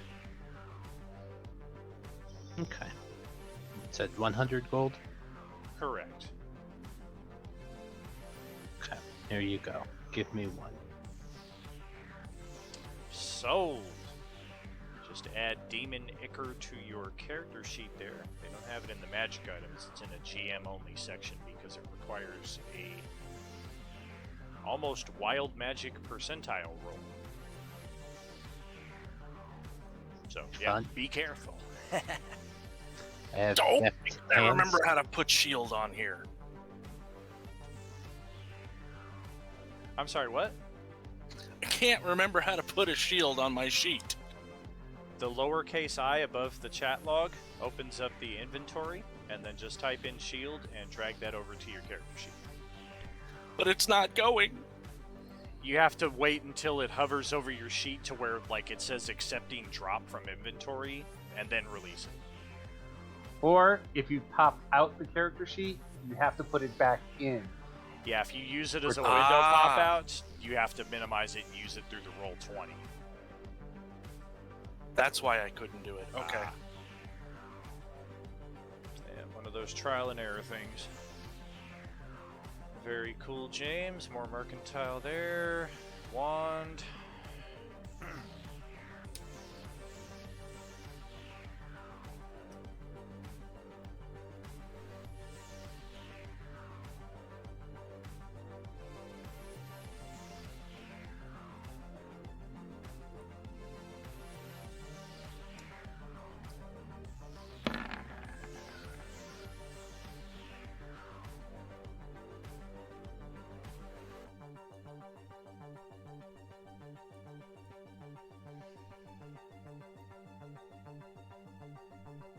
We do have a Bless Wand. They do want 500 gold for it, however.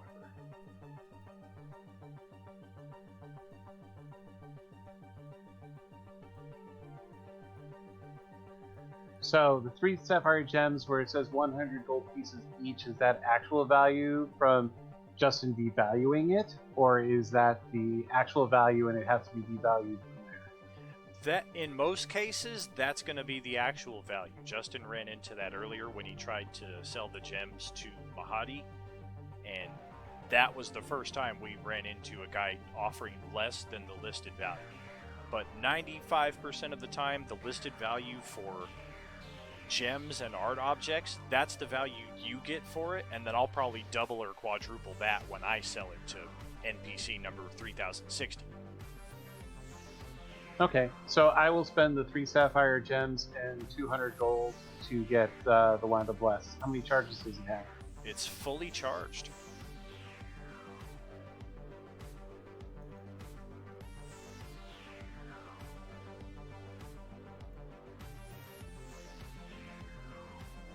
And then buying food, how much is that typically? For decent garbage? I lost you a little bit on that one. Something about a staff for decent garbage? No, how much is it to buy food of decent garbage instead of the garbage? Gotcha. Well, they do have higher quality rations that they will sell for a gold piece each as opposed to the 2 silver coins per day. Okay, I'm getting 20. Okay.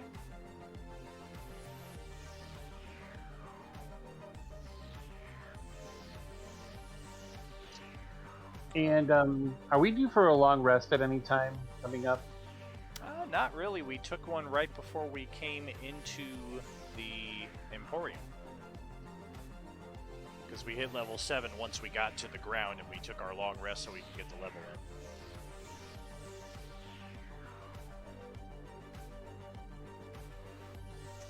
We Okay. can certainly try a short rest. I don't know how many people are going to get anything back from it, but if you want to toss out a short rest idea, that's certainly a possibility. Nah, the reason is to, if I was going to try again at buying speed because of the story, the inspirational story she told, to see if I could get Zephyr, then I would do that, but I don't want to... Actually, I have 3 second level spells. Alright, you know what? After this, I'll take 10 minutes, and feeling inspired from the story that I told, and I'm going to try to summon Zephyr again. Ooh! A deuce! I will come up to Dag at some point while we're doing our shopping and say, I saw you tinkering or working on one of these vehicles. What can you tell us about it?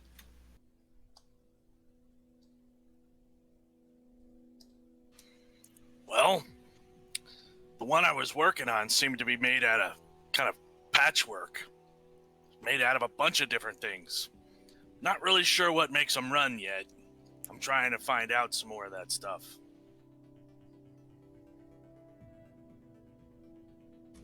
It would make our travels across this hellscape probably that much easier to have such a vehicle for ourselves, but I doubt we'd be able to afford something like that. I understand it probably takes soul coins as well. I can barely hear you, but I caught that. Yeah, sorry, I was speaking pretty low. Yeah, I suspected something like that. I would imagine something to that effect would be about the way this place would run things.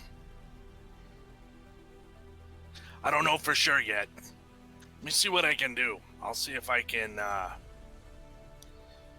figure out more about these things. Maybe find some other ones somewhere that need repair. Maybe I can fix one that nobody's wanting. Yes, and see what you can find out about how they operate if you, while you're at it. With that, I'll head back up into the forge or onto their vehicle and see if they have more to do. All right. Well, as you head back up there, you think the same salamander that you did business with earlier cuts you off at the approach to the vessel, and it just slithers down and says, "Ah, welcome back, welcome back. I see you are seeking more work. Today, however, we have completed everything that needs doing." I see. All right, thanks. But of course. With that, he'll make his way about. He's just as he's walking away, just like Columbo. Oh yeah, by the way, are there any more of these vehicles around? Maybe not running? Oh, everywhere. They're all across this blasted landscape. Really? Yes. So what's it take to make them run? Their primary power source are soul coins. Chalk that one up to the...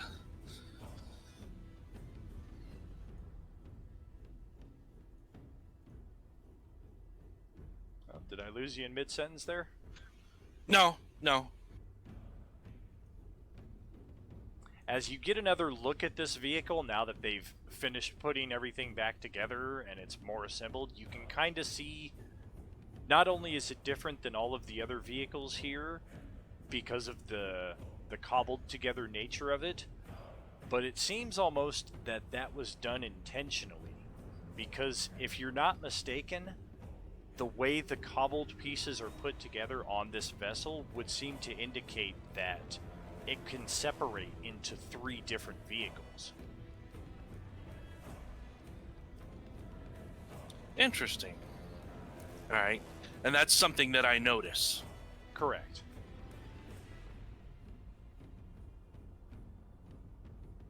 All right, I'll head back to the group, and I will convey said information. Why the 3? Is it just to fight more on more fronts?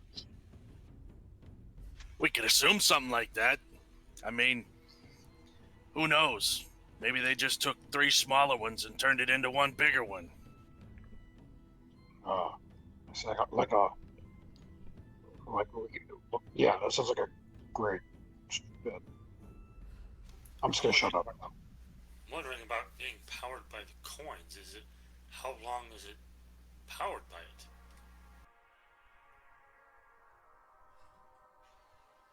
I don't know, but I don't know if I really want to find out. That's kind of an expensive fuel, if you know my meaning. Well, this is hell. Does that mean we're supposed to be here? He chose to come here.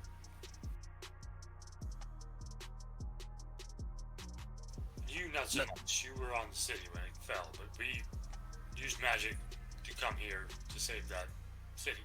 So we're still trying to do that. Either way, does that mean we have to...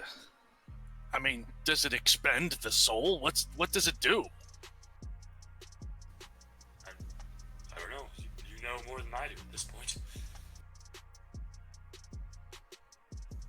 And in the distance, El Terrell comes crashing down to the surface of Avernus. It is now part of the 9 Hells. You guys took too long. Game over. Sorry.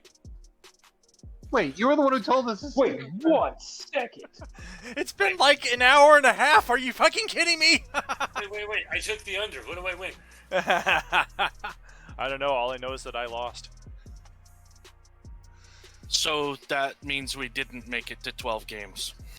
We didn't even make it to 1.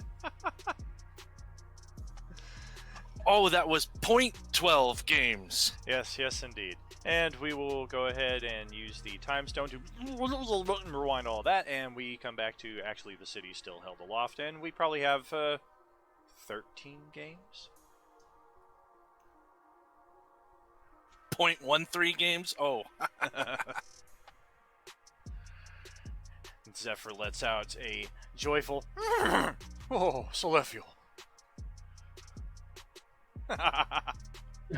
Yeah, I know. For some reason, well, I had Zephyr clicked, and so that's what ended up. So whatever token you have clicked is what that will come out to. Huh, interesting.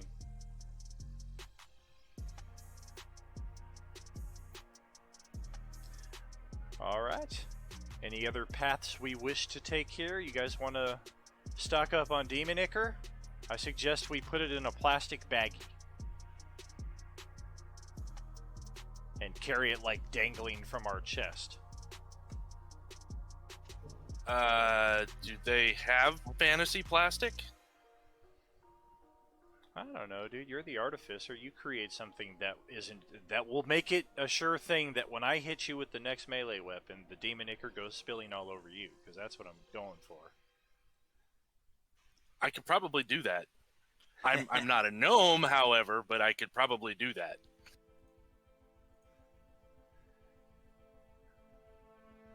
Alright. Well, I do not hear a lot of ideas further for what to do here. We'll get another few moments to see if anything strikes you guys. Otherwise, we will proceed back to the Avernus map. Oh, dang. I didn't have access to a squee. So when I clicked, I thought, okay, I got squee, and then I ended up getting the gear. Oh, that's no good. What happened, John? I don't know, but I left No, and came because- back, and now I can hear you.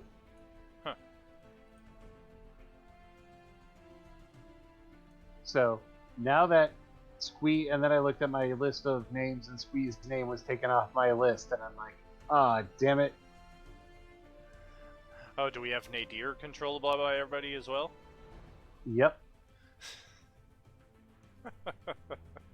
I was hoping that I could have Squee going, thinks the shield is stupid now and never tries for it again. Never. How dare you? Well, at least you've convinced everybody that Nadir feels that way. He does.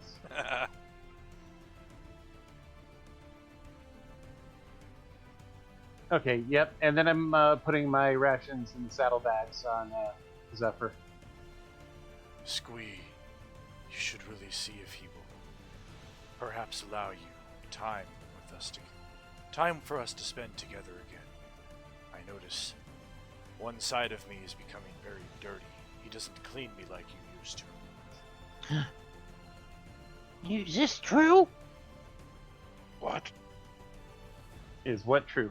You're not cleaning the shield. He says you don't take care of it, like, at all. And I should maybe have, like, 5 minutes with it. Squee. He's saying that because he knows he can control you. Yeah, 'cause he knows I'll take care of him. He will not Look at- give you the shield. Who is controlling who? Let's see, it's a good point. Look at my armor and gear. There has been no time and no facilities to get everything cleaned up in this area.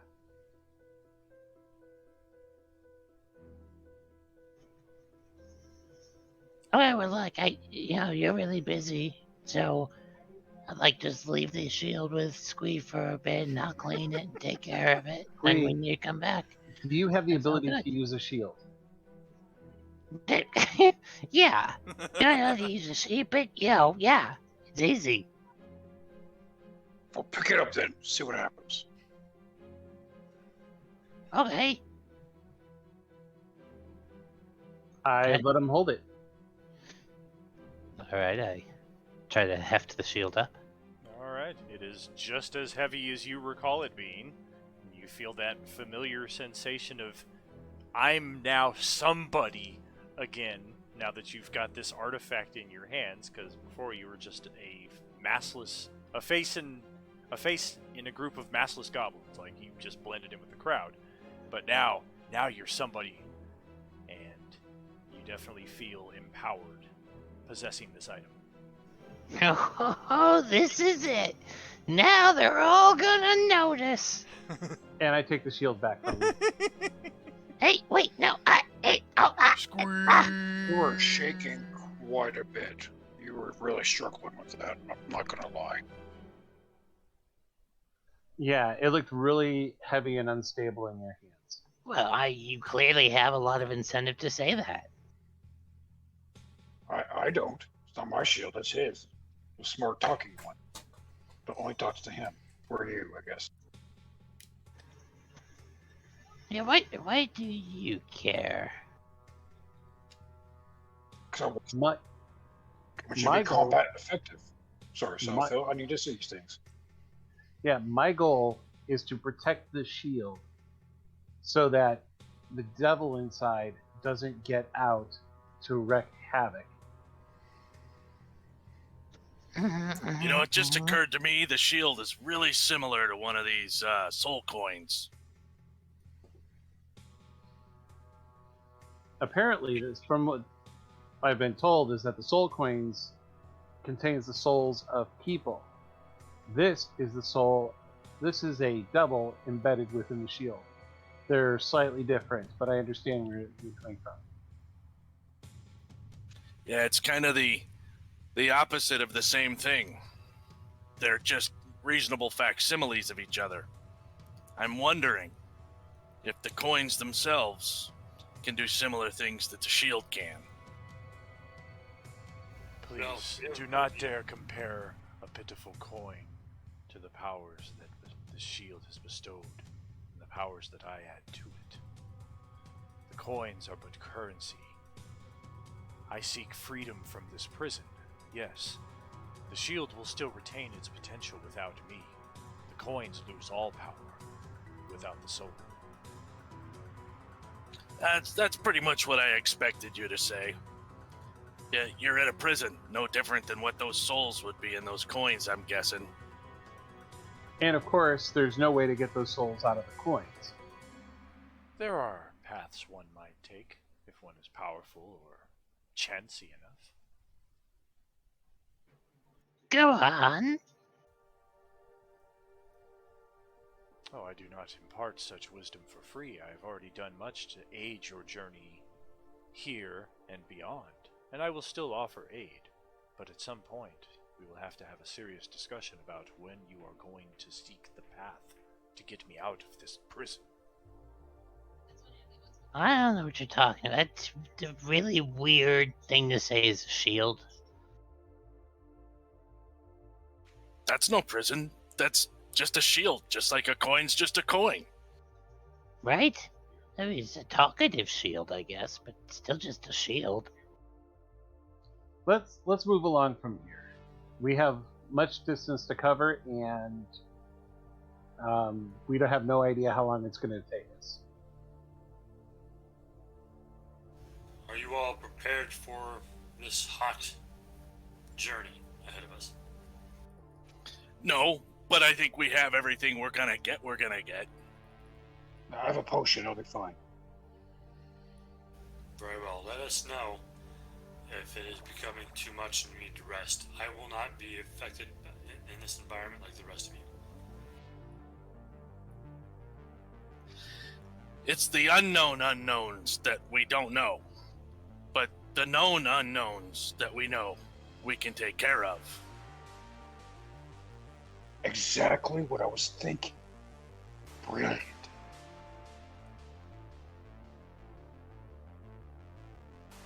It's like you were in my head. Incredible. Yeah, we'll go with that. Well, great minds think alike. Nadir, you should just understand that. Alright, So we are heading out of Fort Knuckle, or I'm sorry, we're heading from the Wandering Emporium towards Fort Knucklebone. Correct. I will also mention to the rest of the group about his offer for the ring and the dagger that he gave me. Do you remember what he said?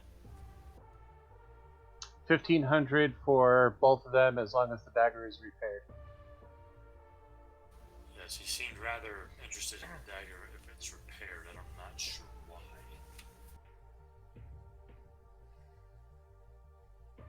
Well, you probably know more about magic than I do, but I've never heard of just repairing an item, whether or not it contains magic, if it restores the magic to it. Yeah, as far as I know, he would just be repairing a blade. I mean, Dag, you might know more about fixing and stuff. Well, it depends. Does the dagger still have magic in it? I don't believe it does it, Dan? No, it does not. So if it doesn't still have magic in it, I could repair it. It's a mundane item. However, my guess is that there's more to the history of this item. Well, yes, it is a ceremonial dagger of some sort. We found it within the Van Thamber estate. Can I see it? I'll pull it up and show you. This is as we're walking towards Fort Knucklebone, or are we still in the Emporium? We'll be walking. Okie doke. Well, you do see it, you think, in the same direction as before. None of you really have a firm grasp on what's north and what other directions, but it is I'm still... more relying on Lulu for directions down here. She even doesn't really know where she's going, aside from she has the advantage of flight, so she can kind of see a wider perspective, but due to the haze and the smoke, that's somewhat nullified. But she is directing you towards a location that's abutting on the river Styx, so seems like we're heading in the correct direction at least. And as we do so, and you are discussing Mahadi's offer and the potential that this dagger possesses, your conversation is instantly drowned out by a horrible flashback moment for some of you who were in the previous Enemir campaign, as the sky is instantly blackened out by thousands and thousands of tiny sturges, and their wings and their buzzing is all you can hear as soon as they appear in your sight. And it seems like somebody either brought them here or somehow they miraculously are just 100 feet away from you guys.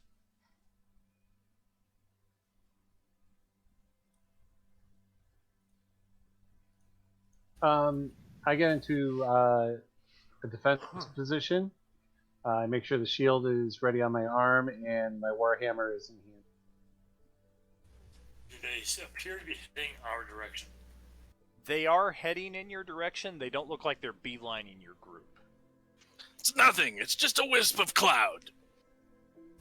Is there any cover that we could hide under? Roll perception.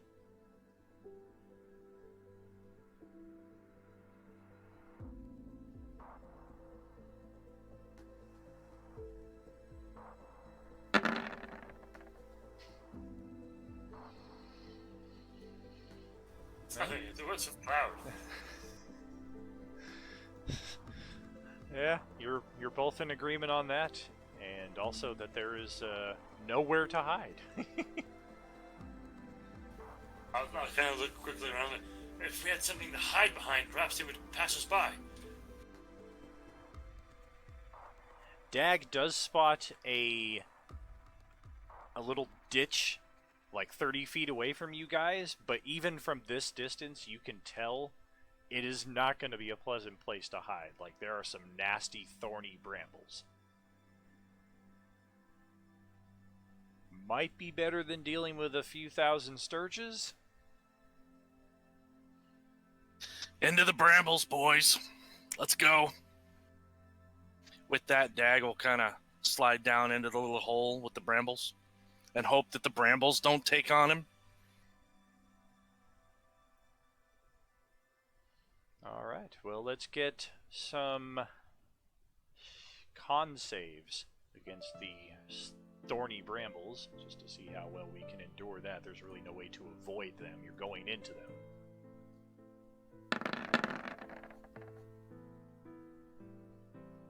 Well, I guess an important question is there anybody who's not? Yeah, exactly. If you're not going in the brambles, of course, don't roll your save. But if you're not, let me know what your plan is. Nope. But wearing full plate armor, does that offer any protection?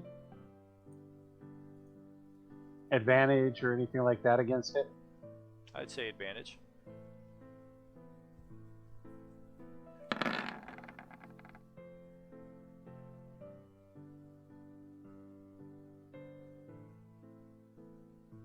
That's that flight helping you there, Justin. Did No, we, because it's my native environment. did we get a roll from Grulok, or are we on another I rolled and we'll see in 5 minutes? It's one of those. Sorry, it's give me the circle. Why? It's got that spinny thing, huh?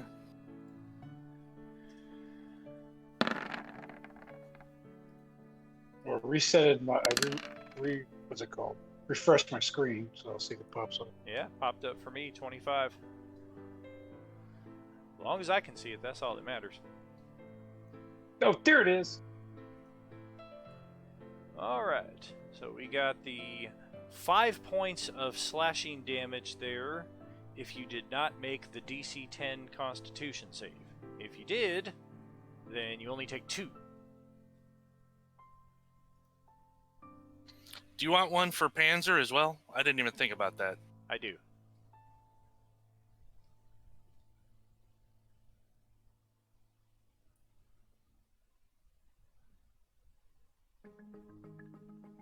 And the damage was 5 or 2?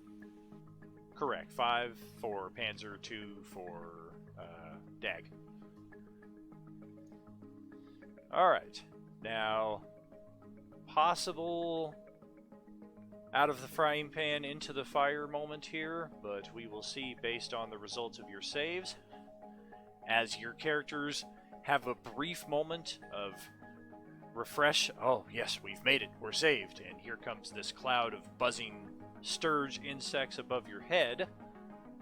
Each of you eventually realize, like, at the same time. It's almost the Stand By Me moment where they've all been screwing around in the swamp and they all realize they've got leeches at the same time. Except in this moment, you all realize that you've got your foot or your hand or some part of your exposed skin. There's something really gooey on your hands.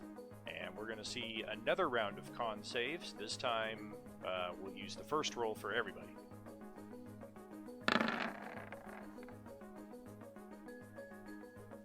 Wow, my dice are amazing. Oh no.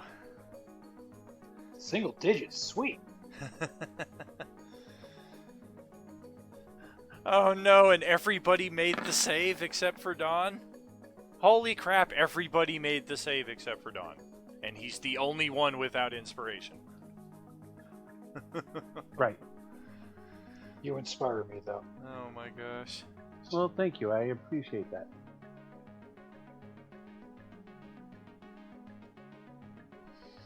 Well, I'm going to let you roll this one here, Don, since you're on fire, and I couldn't possibly make a better result here than you. Roll percentile.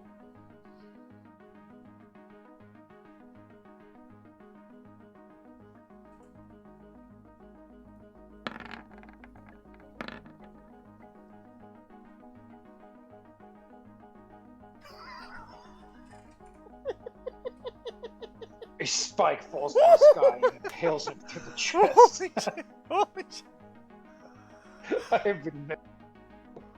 Oh.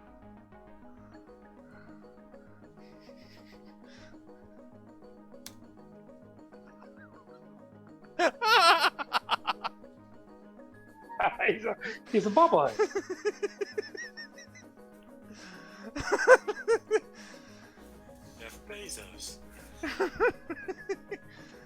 His head or his ego? Oh, his Well, head. they're connected. Yeah, if you want south, it's his head. Yeah, that is a lot of blonde hair blowing in the non-existent breeze.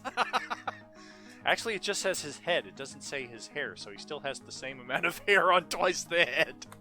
Yes, a speck of hair. Well, no, I would assume that the hair would go with it because you really can't shrink the hair. Well, the hair doesn't shrink. It just gets relocated into, like, one little ponytail that just constantly blows around on an otherwise bald head.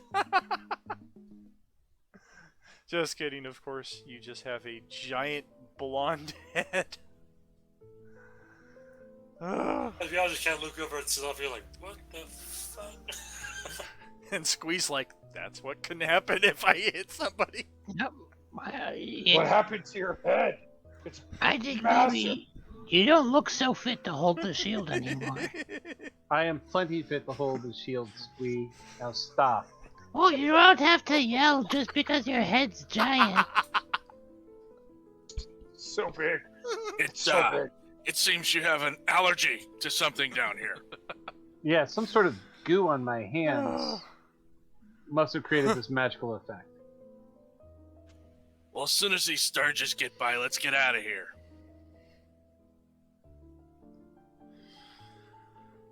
Alright. Another few minutes pass, and the Sturges pass over your head, and you guys are free of the Icker Bramble Pit here. Is there any harvesting it? It's possible, but I don't know if anybody has any empty jars on their character sheets. I've got a jar of dirt. I've got a jar of dirt. I don't know, we want to keep that. That dirt's gonna be valuable.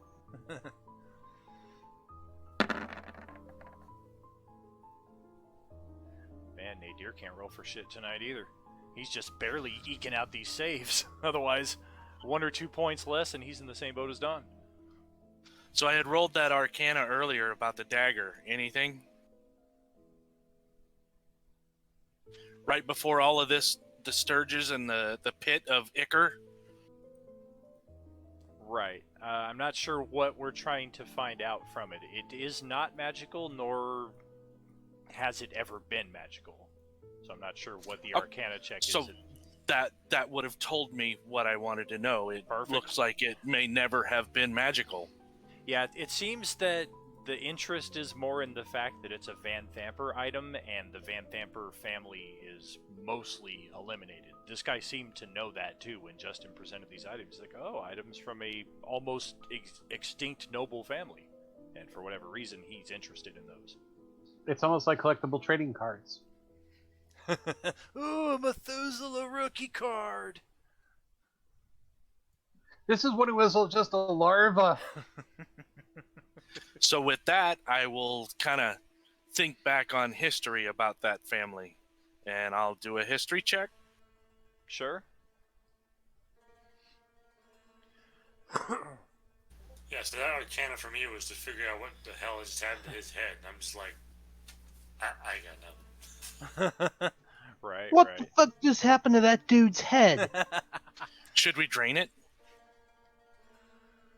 Let's not do anything to my head. You're not Whatever gonna it is will probably just wear off in time. I really hope so, because you're not going to be able to wear your helmet like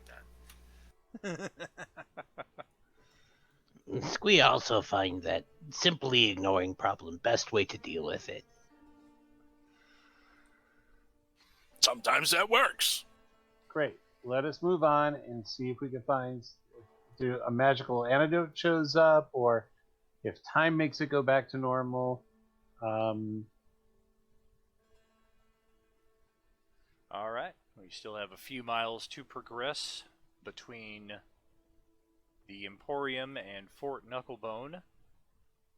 I can say that there is no further information about the Van Thamper family that we haven't already discovered in game. However, Jason was not present for a lot of that, so I don't know if you want me to go over that again, or if that's a satisfactory answer in that, well, we know everything we need to know. I We can know everything assume we it- know, and if Jason needs more, we can do it out of game sometime. Say again, Jason? I can assume that I will remember or come up with a reasonable facsimile of whatever information they already have in game through the history check, and I'll hand the dagger back to Justin's character. Very cool. Here you go, Nadir. I don't know why he's so interested in it, other than the family. Interesting. I mean, the family definitely proved to have connections to Hell, and that's the whole reason why we started off in Baldur's Gate and traced that to our current point. So, people here are likely to have heard of the Van Vampers just as the Van Vampers had attachments to Hell.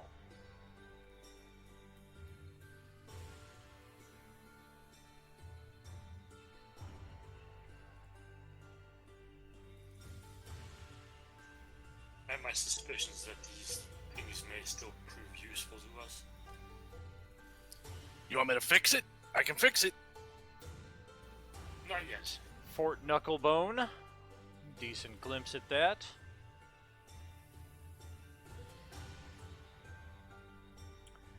When you get within sight of the fort, you notice a fortified compound sitting atop a low plateau that rises out of a crater-pocked landscape.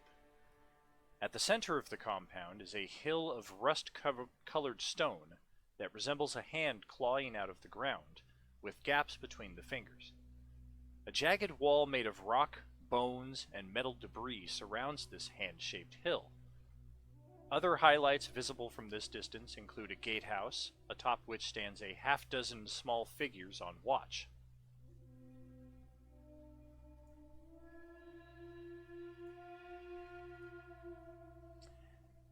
As you approach the gate closer, 6, you would best describe them as gnomes, but Dag can ascertain that that is definitely no gnome. None of these things are gnomes, but maybe some kind of infernal variation. And they're all wearing red hats, standing atop these guard towers. And one of them shouts down at you as you're approaching. "What's the password?" Red Cap. They all kind of look over at each other. "There ain't no password, you idiot!" And they all just bust up laughing.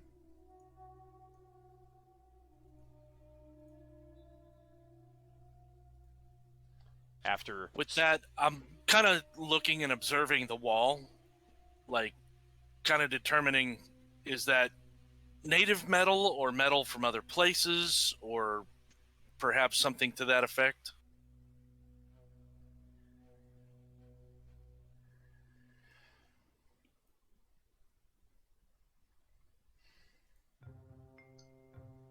Is the mechanism to open the gate up there with you?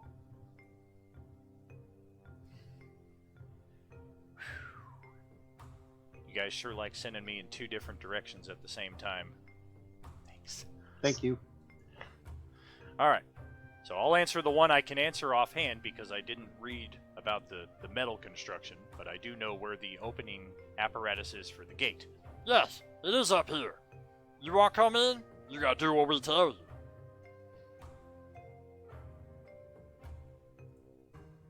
Well, you can't tell us to do anything until you let us in.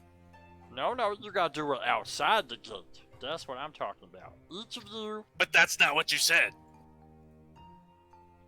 You definitely did say that. I don't know what game y'all trying to pull, but you're gonna do what I say. Nadir, since they admitted that the mechanism to open the gate is up there with them, would you be able to go up there and open the gate? Can I glance up at who's up there? Do they seem armed and armored? They are armed. Doesn't look like they're wearing any armor. Looks like they got some kind of pick.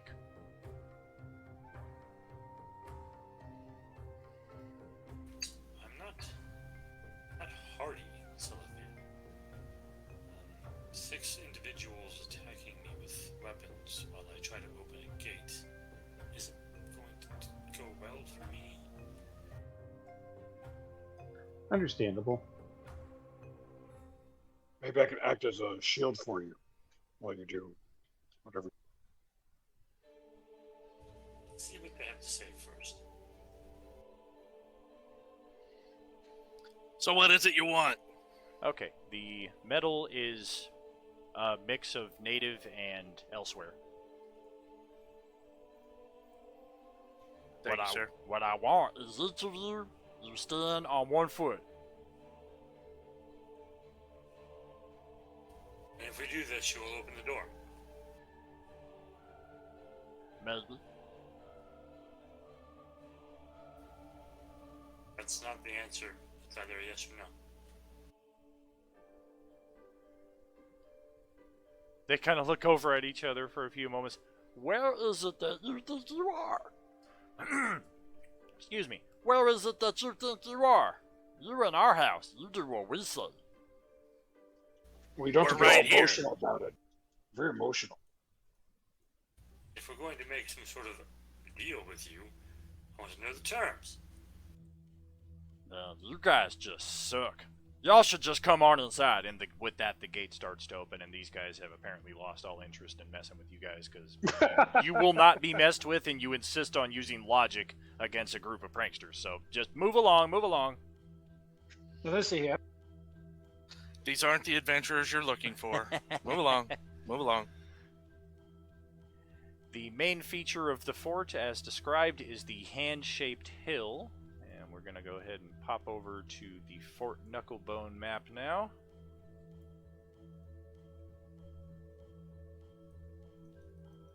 Ooh. I did not place your tokens yet on this map, it doesn't look like. So give me just a second to set you up. Yeah, this was another map that didn't come with the module that was created by the same guy. I believe he's a French artist who crafted the Emporium map, and he's got a few different map packs specific for this module that just add more depth.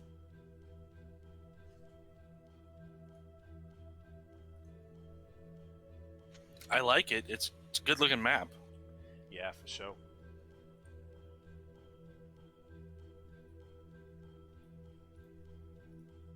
Alright, so I've got you guys all set up here on the western side of the map, just inside of the gate. And it appears that Nadir and Squee are taking the lead this time around, so why don't you guys lead us in?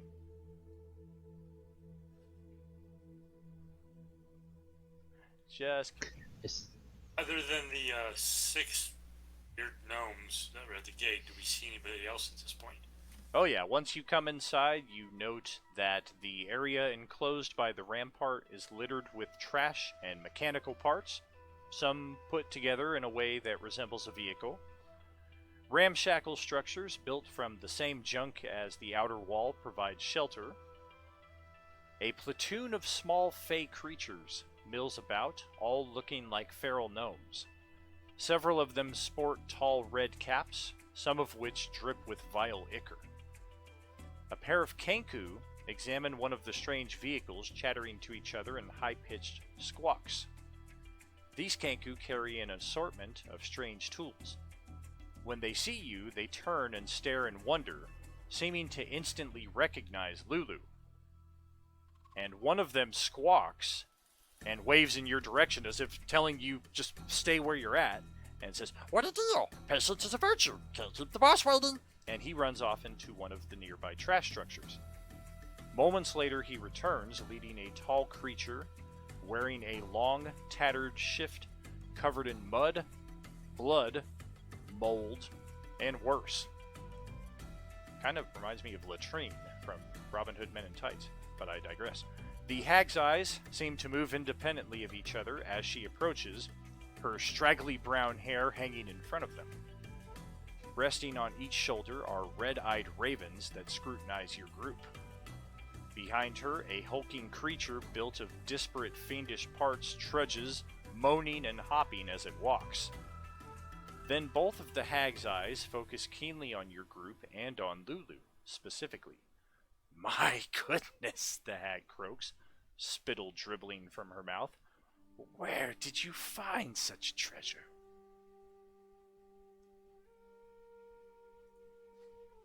I'll look to Lulu, see what her reaction is.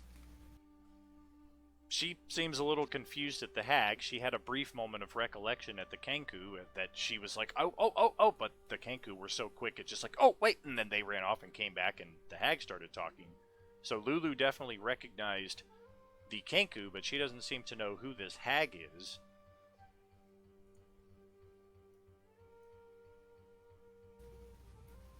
Greetings. I take it you have met our friend before? I've not met her before, but it's not every day a Holophant wanders into Fort Knucklebone. I'll kind of glance at the Kenku, see what their reaction to that is. They're just kind of chittering back and forth to each other. One of them kind of pokes the other one in the rib, and the other... They're chittering and chattering back and forth at each other in a language that I'm fairly certain none of you speak. With that, I'll take a look at whatever machine that they were looking at.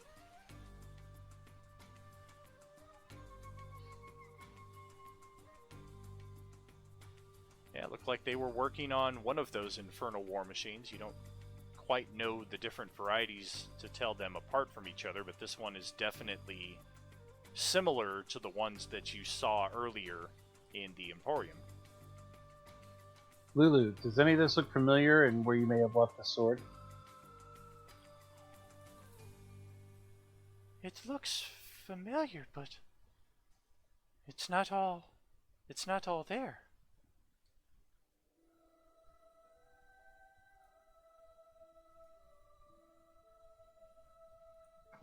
Where's the rest of it? The hag approaches Nadir and says, "My name is Maggie. I am the head of this particular fortress. What brings you to this place? And if you wouldn't mind telling me, where exactly you found this wonderful creature?" Well, Lulu here, we met back in our world, near Baldur's Gate and Candlekeep.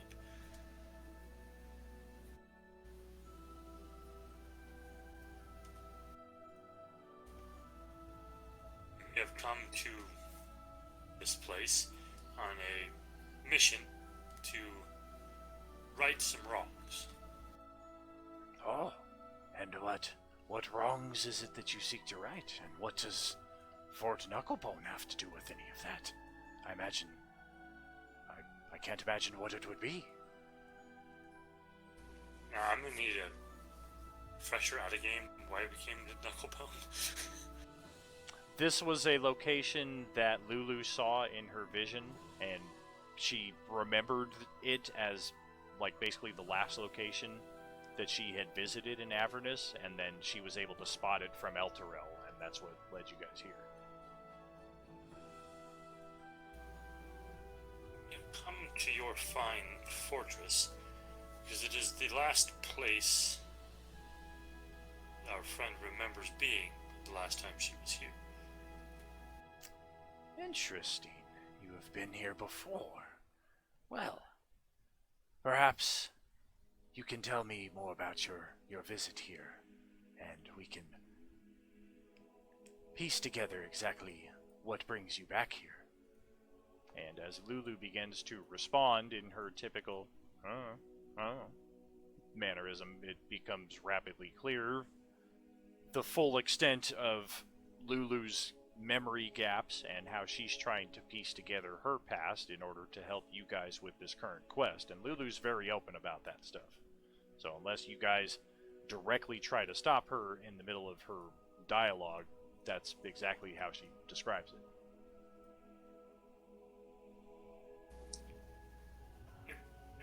I would look like I'm like kind of like, ooh, maybe not say that, but I don't actually say anything. I just hesitate, like, oh, okay, kind of stuff. I mean, especially if you mentions like Zariel and the sword and stuff, I'll be like,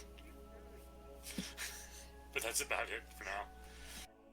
This is a tale that seems to greatly interest this hag, especially when the name Zariel and the sword and things of that nature come up, and she's just nodding along like she's heard pieces of this before, and she's very interested to be getting different perspectives on it, presumably from somebody who knew Zariel, who is now, of course, the ruler of this level of hell.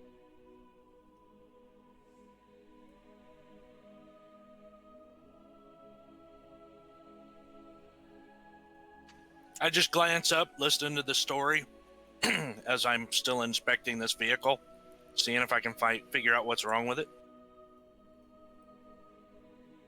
And both of the Kenkus are very defensive. I mean, they'll let you get within like 30 feet of the thing to look at it, but as soon as you start trying to be presumptive, like I'm going to get up and inspect this thing closely, they draw weapons, and it's like, you can look, but you can't touch.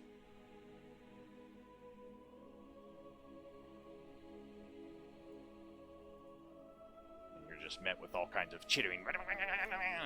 The hell did I do? I'm just fucking looking at the thing. Do you mind if I take a look around and maybe that might jog her memory? You may feel free to investigate as you will. Certain areas, as in any city and any civilization, will of course be off limits. If you wish to learn more and find out more about this fortress, I am at your disposal. Just ask them to find Maggie. And she points over at the Kenku, them. And she just turns her back and smiles and gives a slight bow to your group, and she starts heading off back towards the hand-shaped hill. Her flesh golem-looking thing kind of hopping and limping along behind her.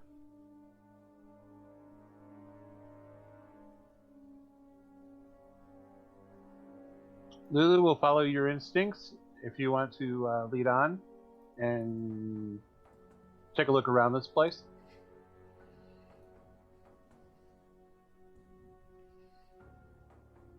And we can fast track that as well, so that in the interest of the GM not leading the group, as she flies around the settlement and comes back with the same information she had when she came in. I know this place, I know I've been here before, I know I've seen those two Kenku, I don't know anything else.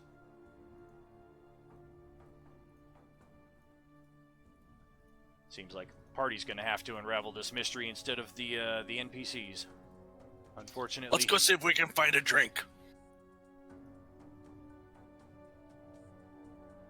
With that, Dag will start walking in, see if he can find some place where, I don't know, they serve a drink. Gurlok will go with him. Sorry, the button's touchy. I will go with him. Sounds good. You don't find really any businesses here, and there's not even really any homes. There's a couple places that, like, tents and stuff where some Kenkus have cots, and you see a few Kenkus sleeping. Aside from Kenku and the Red Caps and the Mad Caps, you don't see any other races present within the fortress aside from the Hag. And just everything here seems to represent what is wrong with this place. The only difference is they put a wall around it. And they just kind of gathered everything from outside and brought it in here. And there's just several things that are half-finished, half-built pieces that are missing. And it won't run without those pieces. Parts of the wall that seem like they're in need of repair, and that seems to be where a lot of the focus is for the Kenkus. It was really only the two Kenku that you saw walking in who were working on the one vehicle.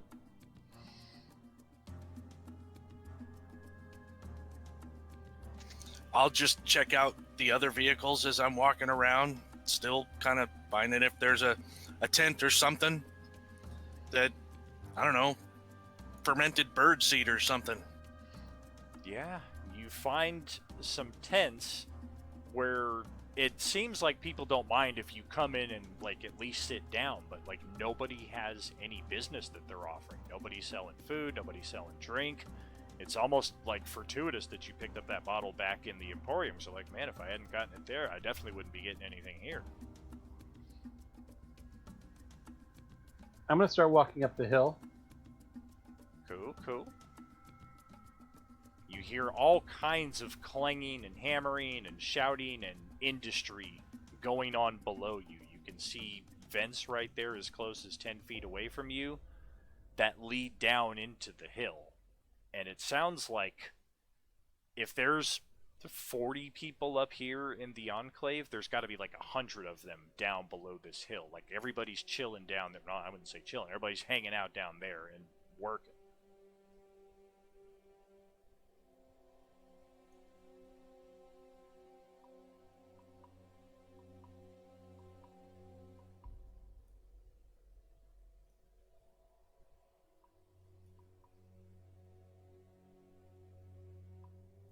What's this red area? That is another vent leading down into the hill that appears to have some kind of liquid magma overflow that is still in the process of hardening there on top of the hill.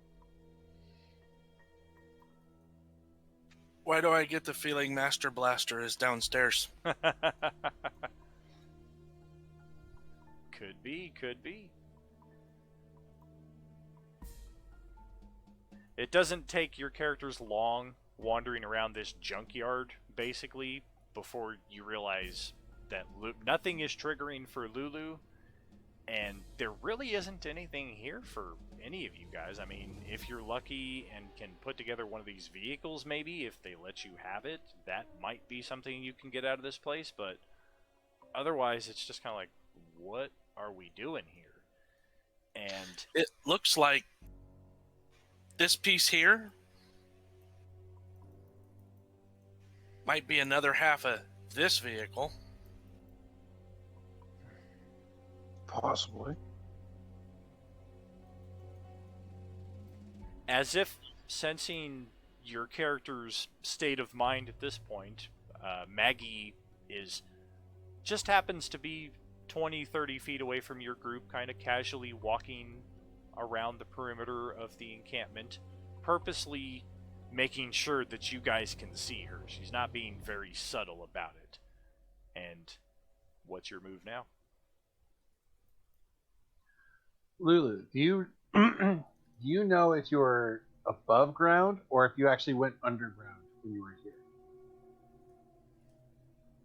I don't remember anything about being underground, but that doesn't mean anything, really.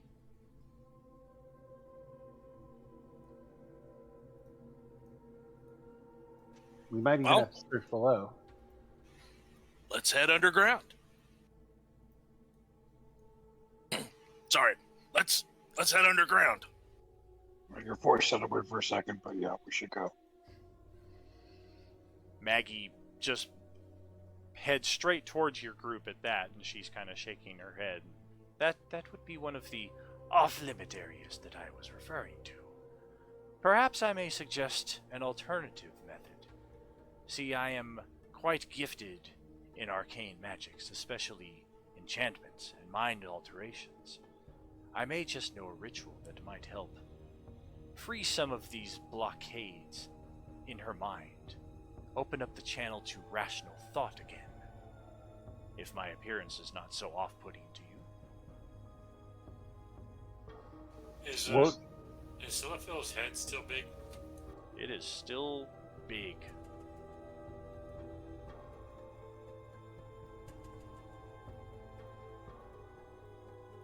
What would be the cost of this treatment?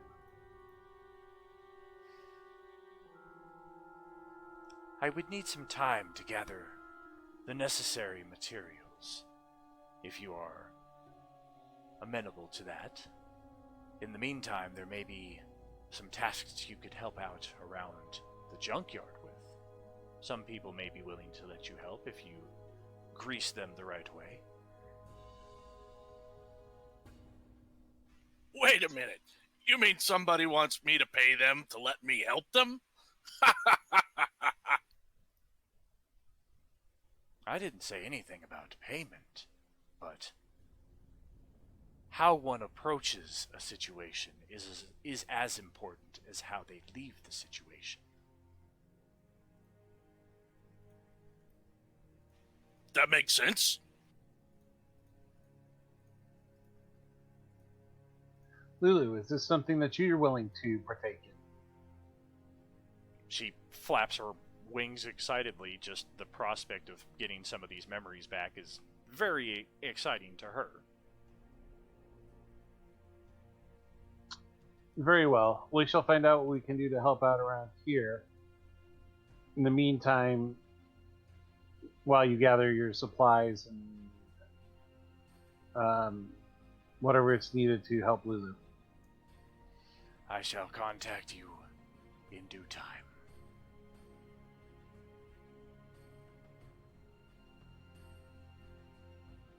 Alright, well, we got a few different options here on this map. I did not label everything because there's not really locations so much as people who need your help. And we can just kind of take these right down the line, and if they seem like people you would approach and try to assist, we can take it further. If they seem like not your type of people, then we will proceed to the next one. The first one, Jason already started to try to pull at this plot thread before I was ready to unveil it, but the two Kenku are obviously continuing whatever conversation they're having and continually keeping as much of your group in their vision as they can. If your group splits off, 2 this way, 3 this way, they follow the 3. So you notice that almost around every corner and every turn, every time your characters get back together, those two Kenku are still watching. I'll head back over to the vehicle. I'll go with him. I don't know which vehicle on the map it is, so wherever. And also, I don't have Panzer on the map. Yeah, I didn't bring in the secondaries. You can just drag him onto the map from the character journal. We can split up a little bit while we're in here, but don't leave the city, the junkyard area. The Kenku approach Dag as he is approaching the vehicle, and they switch from their chittering language like 5 feet away from you, and seemingly continue the conversation right into common, and just, so, you're interested in these vehicles, huh? Yeah. I think I can fix one and make it run. That would be a feat among itself, one of them says, just excitedly jumping up and down as he's talking to you. This demon grinder over here. He picks up a hammer and throws it at the side of the hull, and the hammer bounces off and breaks. He lets out seemingly a curse in his native tongue. He looks back over at you. We have not been able to figure this thing out for a week. So if you take a look at it, see what you can figure out, and you let us know. All right. With that, I'll get a little closer. I still have the tool set that I made specifically for these vehicles. And I'll get in there and have Panzer, I'll talk to Panzer like, what do you think? I'll have him like sniff at it. I'll look at it. Do you want me to make a roll to see how damaged it is and or what parts I may need? Yeah, go ahead, make a roll.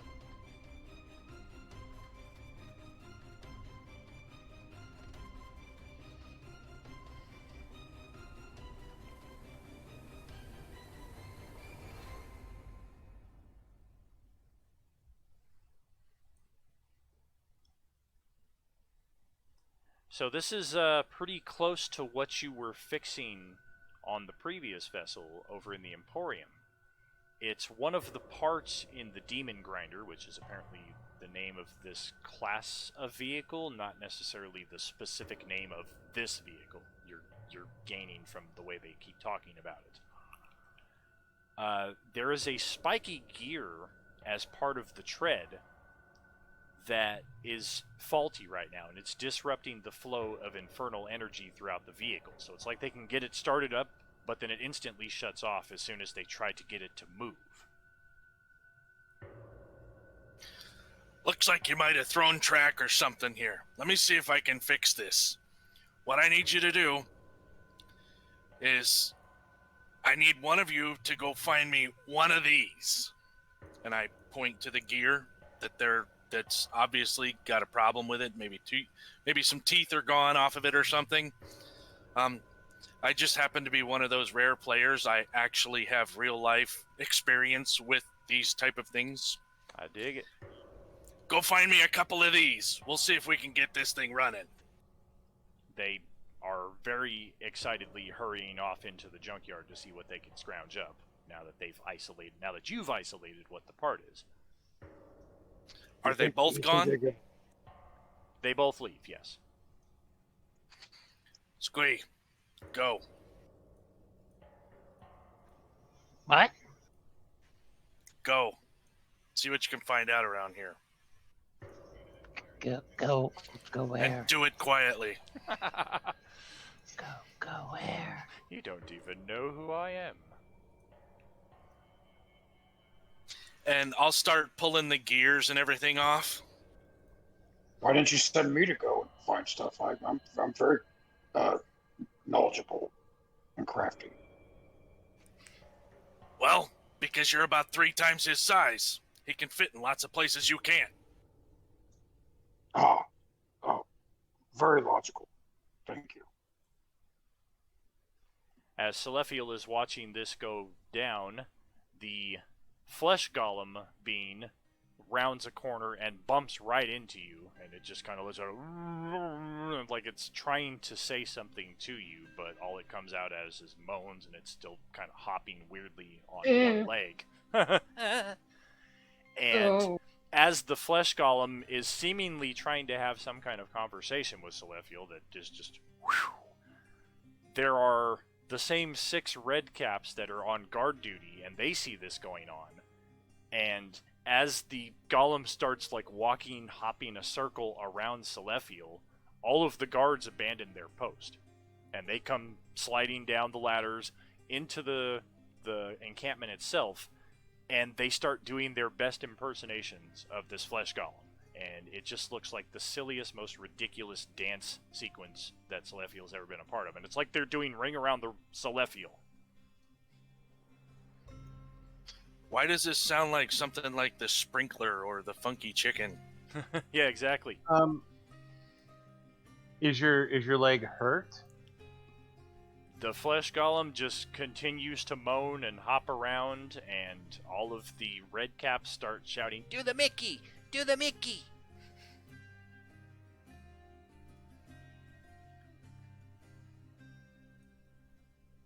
Go ahead and roll an insight check there, Don.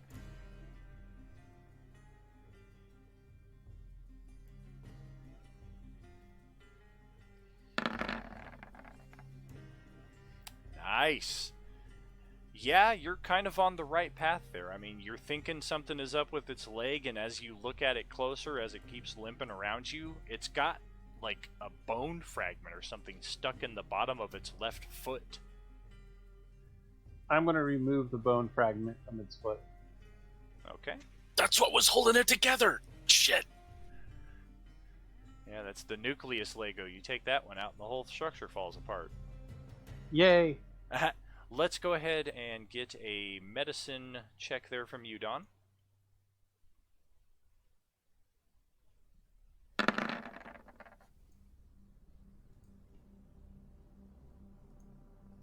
Okay. Takes you a few moments there to properly wedge this thing out of its foot.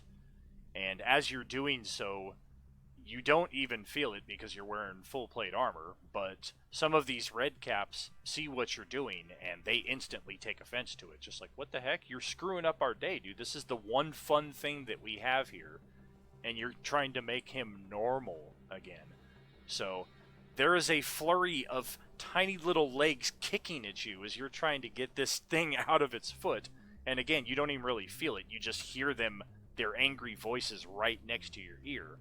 And as soon as you pry the bone spur out, the red caps just give up. Some of them take their caps off and throw them on the ground, then instantly pick them back up and throw them back on their head. And one of them shouts a curse at you for screwing up their day and how angry they are that they can no longer do the Mickey. And then after I remove the bone shard, I'm going to cast Cure Light Wounds on him. Oh, nice. Excellent addition there. And we are well on our way to establishing good relations here in Fort Knucklebone, which will hopefully have a positive outcome on Maggie's ritual with Lulu. And that's, of course, what we will get into next game here. We can start our wind-down process here. I liked what we did last week. Since we're ending the session a little bit earlier, we kind of got a little bit of that old-school gaming vibe that we had back in the day, where we end the session and then we were able to like still kind of sit around for 5-10 minutes and talk about, oh yeah, this moment, this was fun, instead of just, all right, it's 10 p.m., everybody log off, everybody's asleep. We kind of had a cool little wind-down moment, and I'd like to... With that, everybody should get up and start dancing the Mickey. Yeah, not doing it. Hey, I did mine. I mean, in character. Oh, you mean I did that for nothing? Fuck. I'm going to delete that. I'm going to edit that shit out.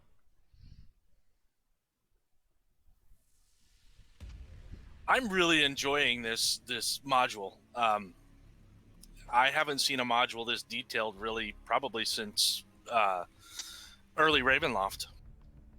Yeah. I do dig the detail in this one. I don't think Don's enjoying it. I'm enjoying it. Celestial isn't enjoying it, but I'm enjoying it.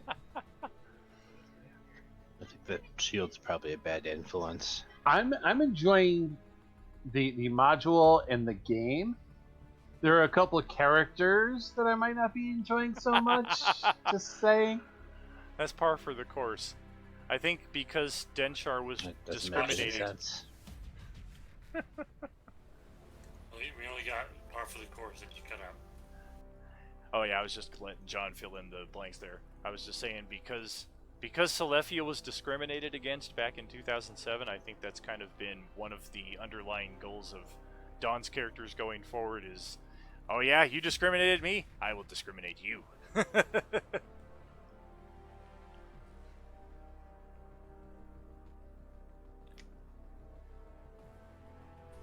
I just loved how Dagger's all of a sudden like, hey, Gobber, go to the thing. Gobber's like, what thing? Okay, I'll just go. Well, I mean, so far, Squee hasn't shown any redeeming quality or usefulness in this entire thing so far. Wow. He helped us kill some demons. In this entire thing, he says. All Yep. 2 games I've been All here. 2 games you've been here, haven't seen anything. Yeah, and he gave you 3 minutes to prove it the first session you were here, and you didn't do anything, so you're now forever, eternally behind the 8 ball. Yep, That's not exactly. entirely true. He's gotten us information. Like I said, he helped us kill that demon priest guy and its minions.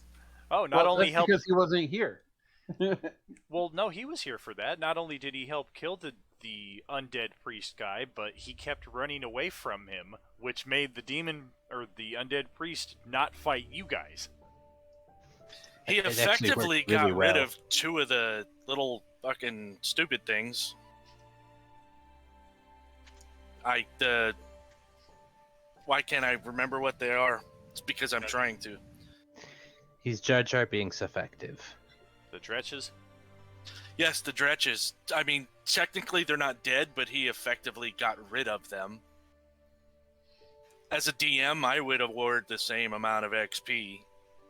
Oh, for sure. 5e is great in that respect as far as equalizing the XP, unlike 3e where your rogue is going up to level 2 at 1250 XP and your wizard needs 2500 for the same level. But not all classes were built equal in that system, and they at least acknowledge that, whereas everything in current systems is about equality, equality, equality. The only downside I would say about this module so far, and I don't recall this being the experience in Storm King's Thunder, and I don't know that I've ever experienced this before in any module, so I can't really say I've never liked when mods do this, but I definitely don't like this mod doing this. I've had 2 NPCs that are integral to the direction of the plot, and I don't like introducing the next segment of plot and then all eyes turn back to me and, okay, now we ask the NPC, what do we do next? Okay, so I just played the intro. Now I'm going to play the next step of it as well. And thankfully, it's a little easier with Lulu because she has no memories. But we had it so much happen so much with Rhea that it's still continuing with Lulu, and all I can just be, I don't know. There's a lot of parts where it's hard to tell whether you're gonna do a little more of an information dump, and I've kind of picked up that when you have those longer pauses, it usually means there's something we're supposed to be doing or looking for. And I try to do that, and I also try not to step on everybody else's toes while we're playing. So it's like if somebody else is talking or doing something, I try not to interject and say, "Oh, well, I'm going to do this," unless you're asking for everybody's input, and then we'll go down the list. Oh yeah, and that was definitely the case tonight. As I told you guys at the start of the session, I only had so much prep for tonight to do, so don't be hasty to leave the Emporium. I realize that a mercantile experience is not always the most entertaining game, but this was loads more entertaining than our attempted escape from Baldur's Gate and all the mercantile and side encounters that we came across in that respect, because this is in Avernus, the potential for soul coins, the infernal vehicles, Bernie the Barber. There's just so many facets of this particular Emporium that I felt were worth exploring. And purple drinks, don't forget about those. Those were pretty good. Yeah, why don't you suck a butt? Purple drank. Purple drank. You got some of that purple drink, sir? Purple drink. Get some purple drank and get your nails did. It's just fucking grape juice, man. Just drink it and fucking move on. They wanted 1,000 gold pieces for a grape juice. It was great. It was good. It was fun, little role play, self-veil, and then all the other stuff. It gave me opportunity to kind of role play out some of the scenarios and situations, which I liked and enjoyed. I hadn't had maybe a ton of opportunity in the past just because we were go. Oh yeah, because once we get into the next dungeon module, it's going to be a lot of fight, hack slash. So we're not going to get these RP moments. So we definitely want to enjoy them while we can. Yeah, get that purple drink. And the thing too is that with Celestial, his downward spiral, a little bit, and then his bolstering of his courage afterwards, that is more of a depth of character thing. Versus, I'm the paladin and everything is always great. And it's like, well, no, he's realizing that not everything is always great. He hasn't had time to clean his armor. He's always been meticulous. And now he's in a scenario where he can't do any of that. Oh, I'm sure it's incredibly frustrating. It would be frustrating. His character. I mean, speak for yourself. You say you don't have time to clean your armor, but, I mean, Squee got a manicure today. And speaking of which, I think we keep talking over John, so let's let John get something in here. I just got fabulous nails. I mean, that's really the highlight of the whole day. I'm looking fleek AF. Exact description I was going to use. I'm waiting for you to do a claw attack now. What's he do? +3 rainbow damage? Oh my god, no, and ruin these nails? Rainbow damage? No. That's what I was looking for. In D&D, that's prismatic damage. Oh, sorry. I forgot. We are talking out of character, so, Imagine if that was a magic item. Prismatic nails. Ew. How do we know it's not? He hasn't attacked with them yet. The attunement process is getting them glued on. Yeah, I mean, Bernie basically gave you guys some inherent magical qualities. So Squeeze now got the prismatic nails. Celestial's got the hair +1. That hair +1 didn't help him with his head getting bigger. Nope. Not a bit. Well, metaphorically, it enhanced it. Yeah, I think those RP moments, like we're talking about, especially for this module, are going to be very important as we kind of delve deeper and explore our characters and the effect that hell is having on them. I mean, that's not something you get to do a lot, especially in this online format. So when those situations come up, like they did tonight, we need to really kind of grab that and use it and see what we can do with it. Agreed. Also, something like what we did tonight is in modules, you don't get a lot of opportunity to have that kind of freestyle RP. Usually most of the RP you have is specific encounters with specific NPCs. So this was a really good gel for the party itself. Yeah, I think we got some good ground paved today and experienced just a little bit of what Avernus has to offer, and hopefully our characters are mentally and physically resilient enough to make it through that. We will find out next Tuesday on Baldur's Gate, assuming that this recording looked good. I didn't watch it the whole time, and I think that's a good thing. I think I need to watch the stream less and just pay more attention to the game. But when I watch the recording of this, hopefully everything is consistently as good as it looked when I would check on it on occasion. And assuming that's the case, then next Tuesday we will be back to streaming this campaign, and hopefully the week after that, or the week after that even, one of those 2 Tuesdays coming up, we're going to get back into Ultimate Star Wars. Dun, dun, dun. Turn it off! Turn it off!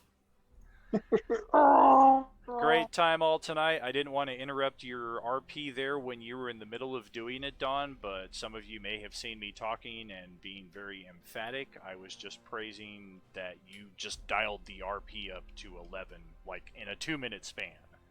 You showed both sides. You showed both sides of the way the character can be, being how Avernus is getting the better of him, and just how you turn that around, and showed some, even though he's an Azamar, showed some humanity to the character, just that he is flawed, he has faults, he's not perfect.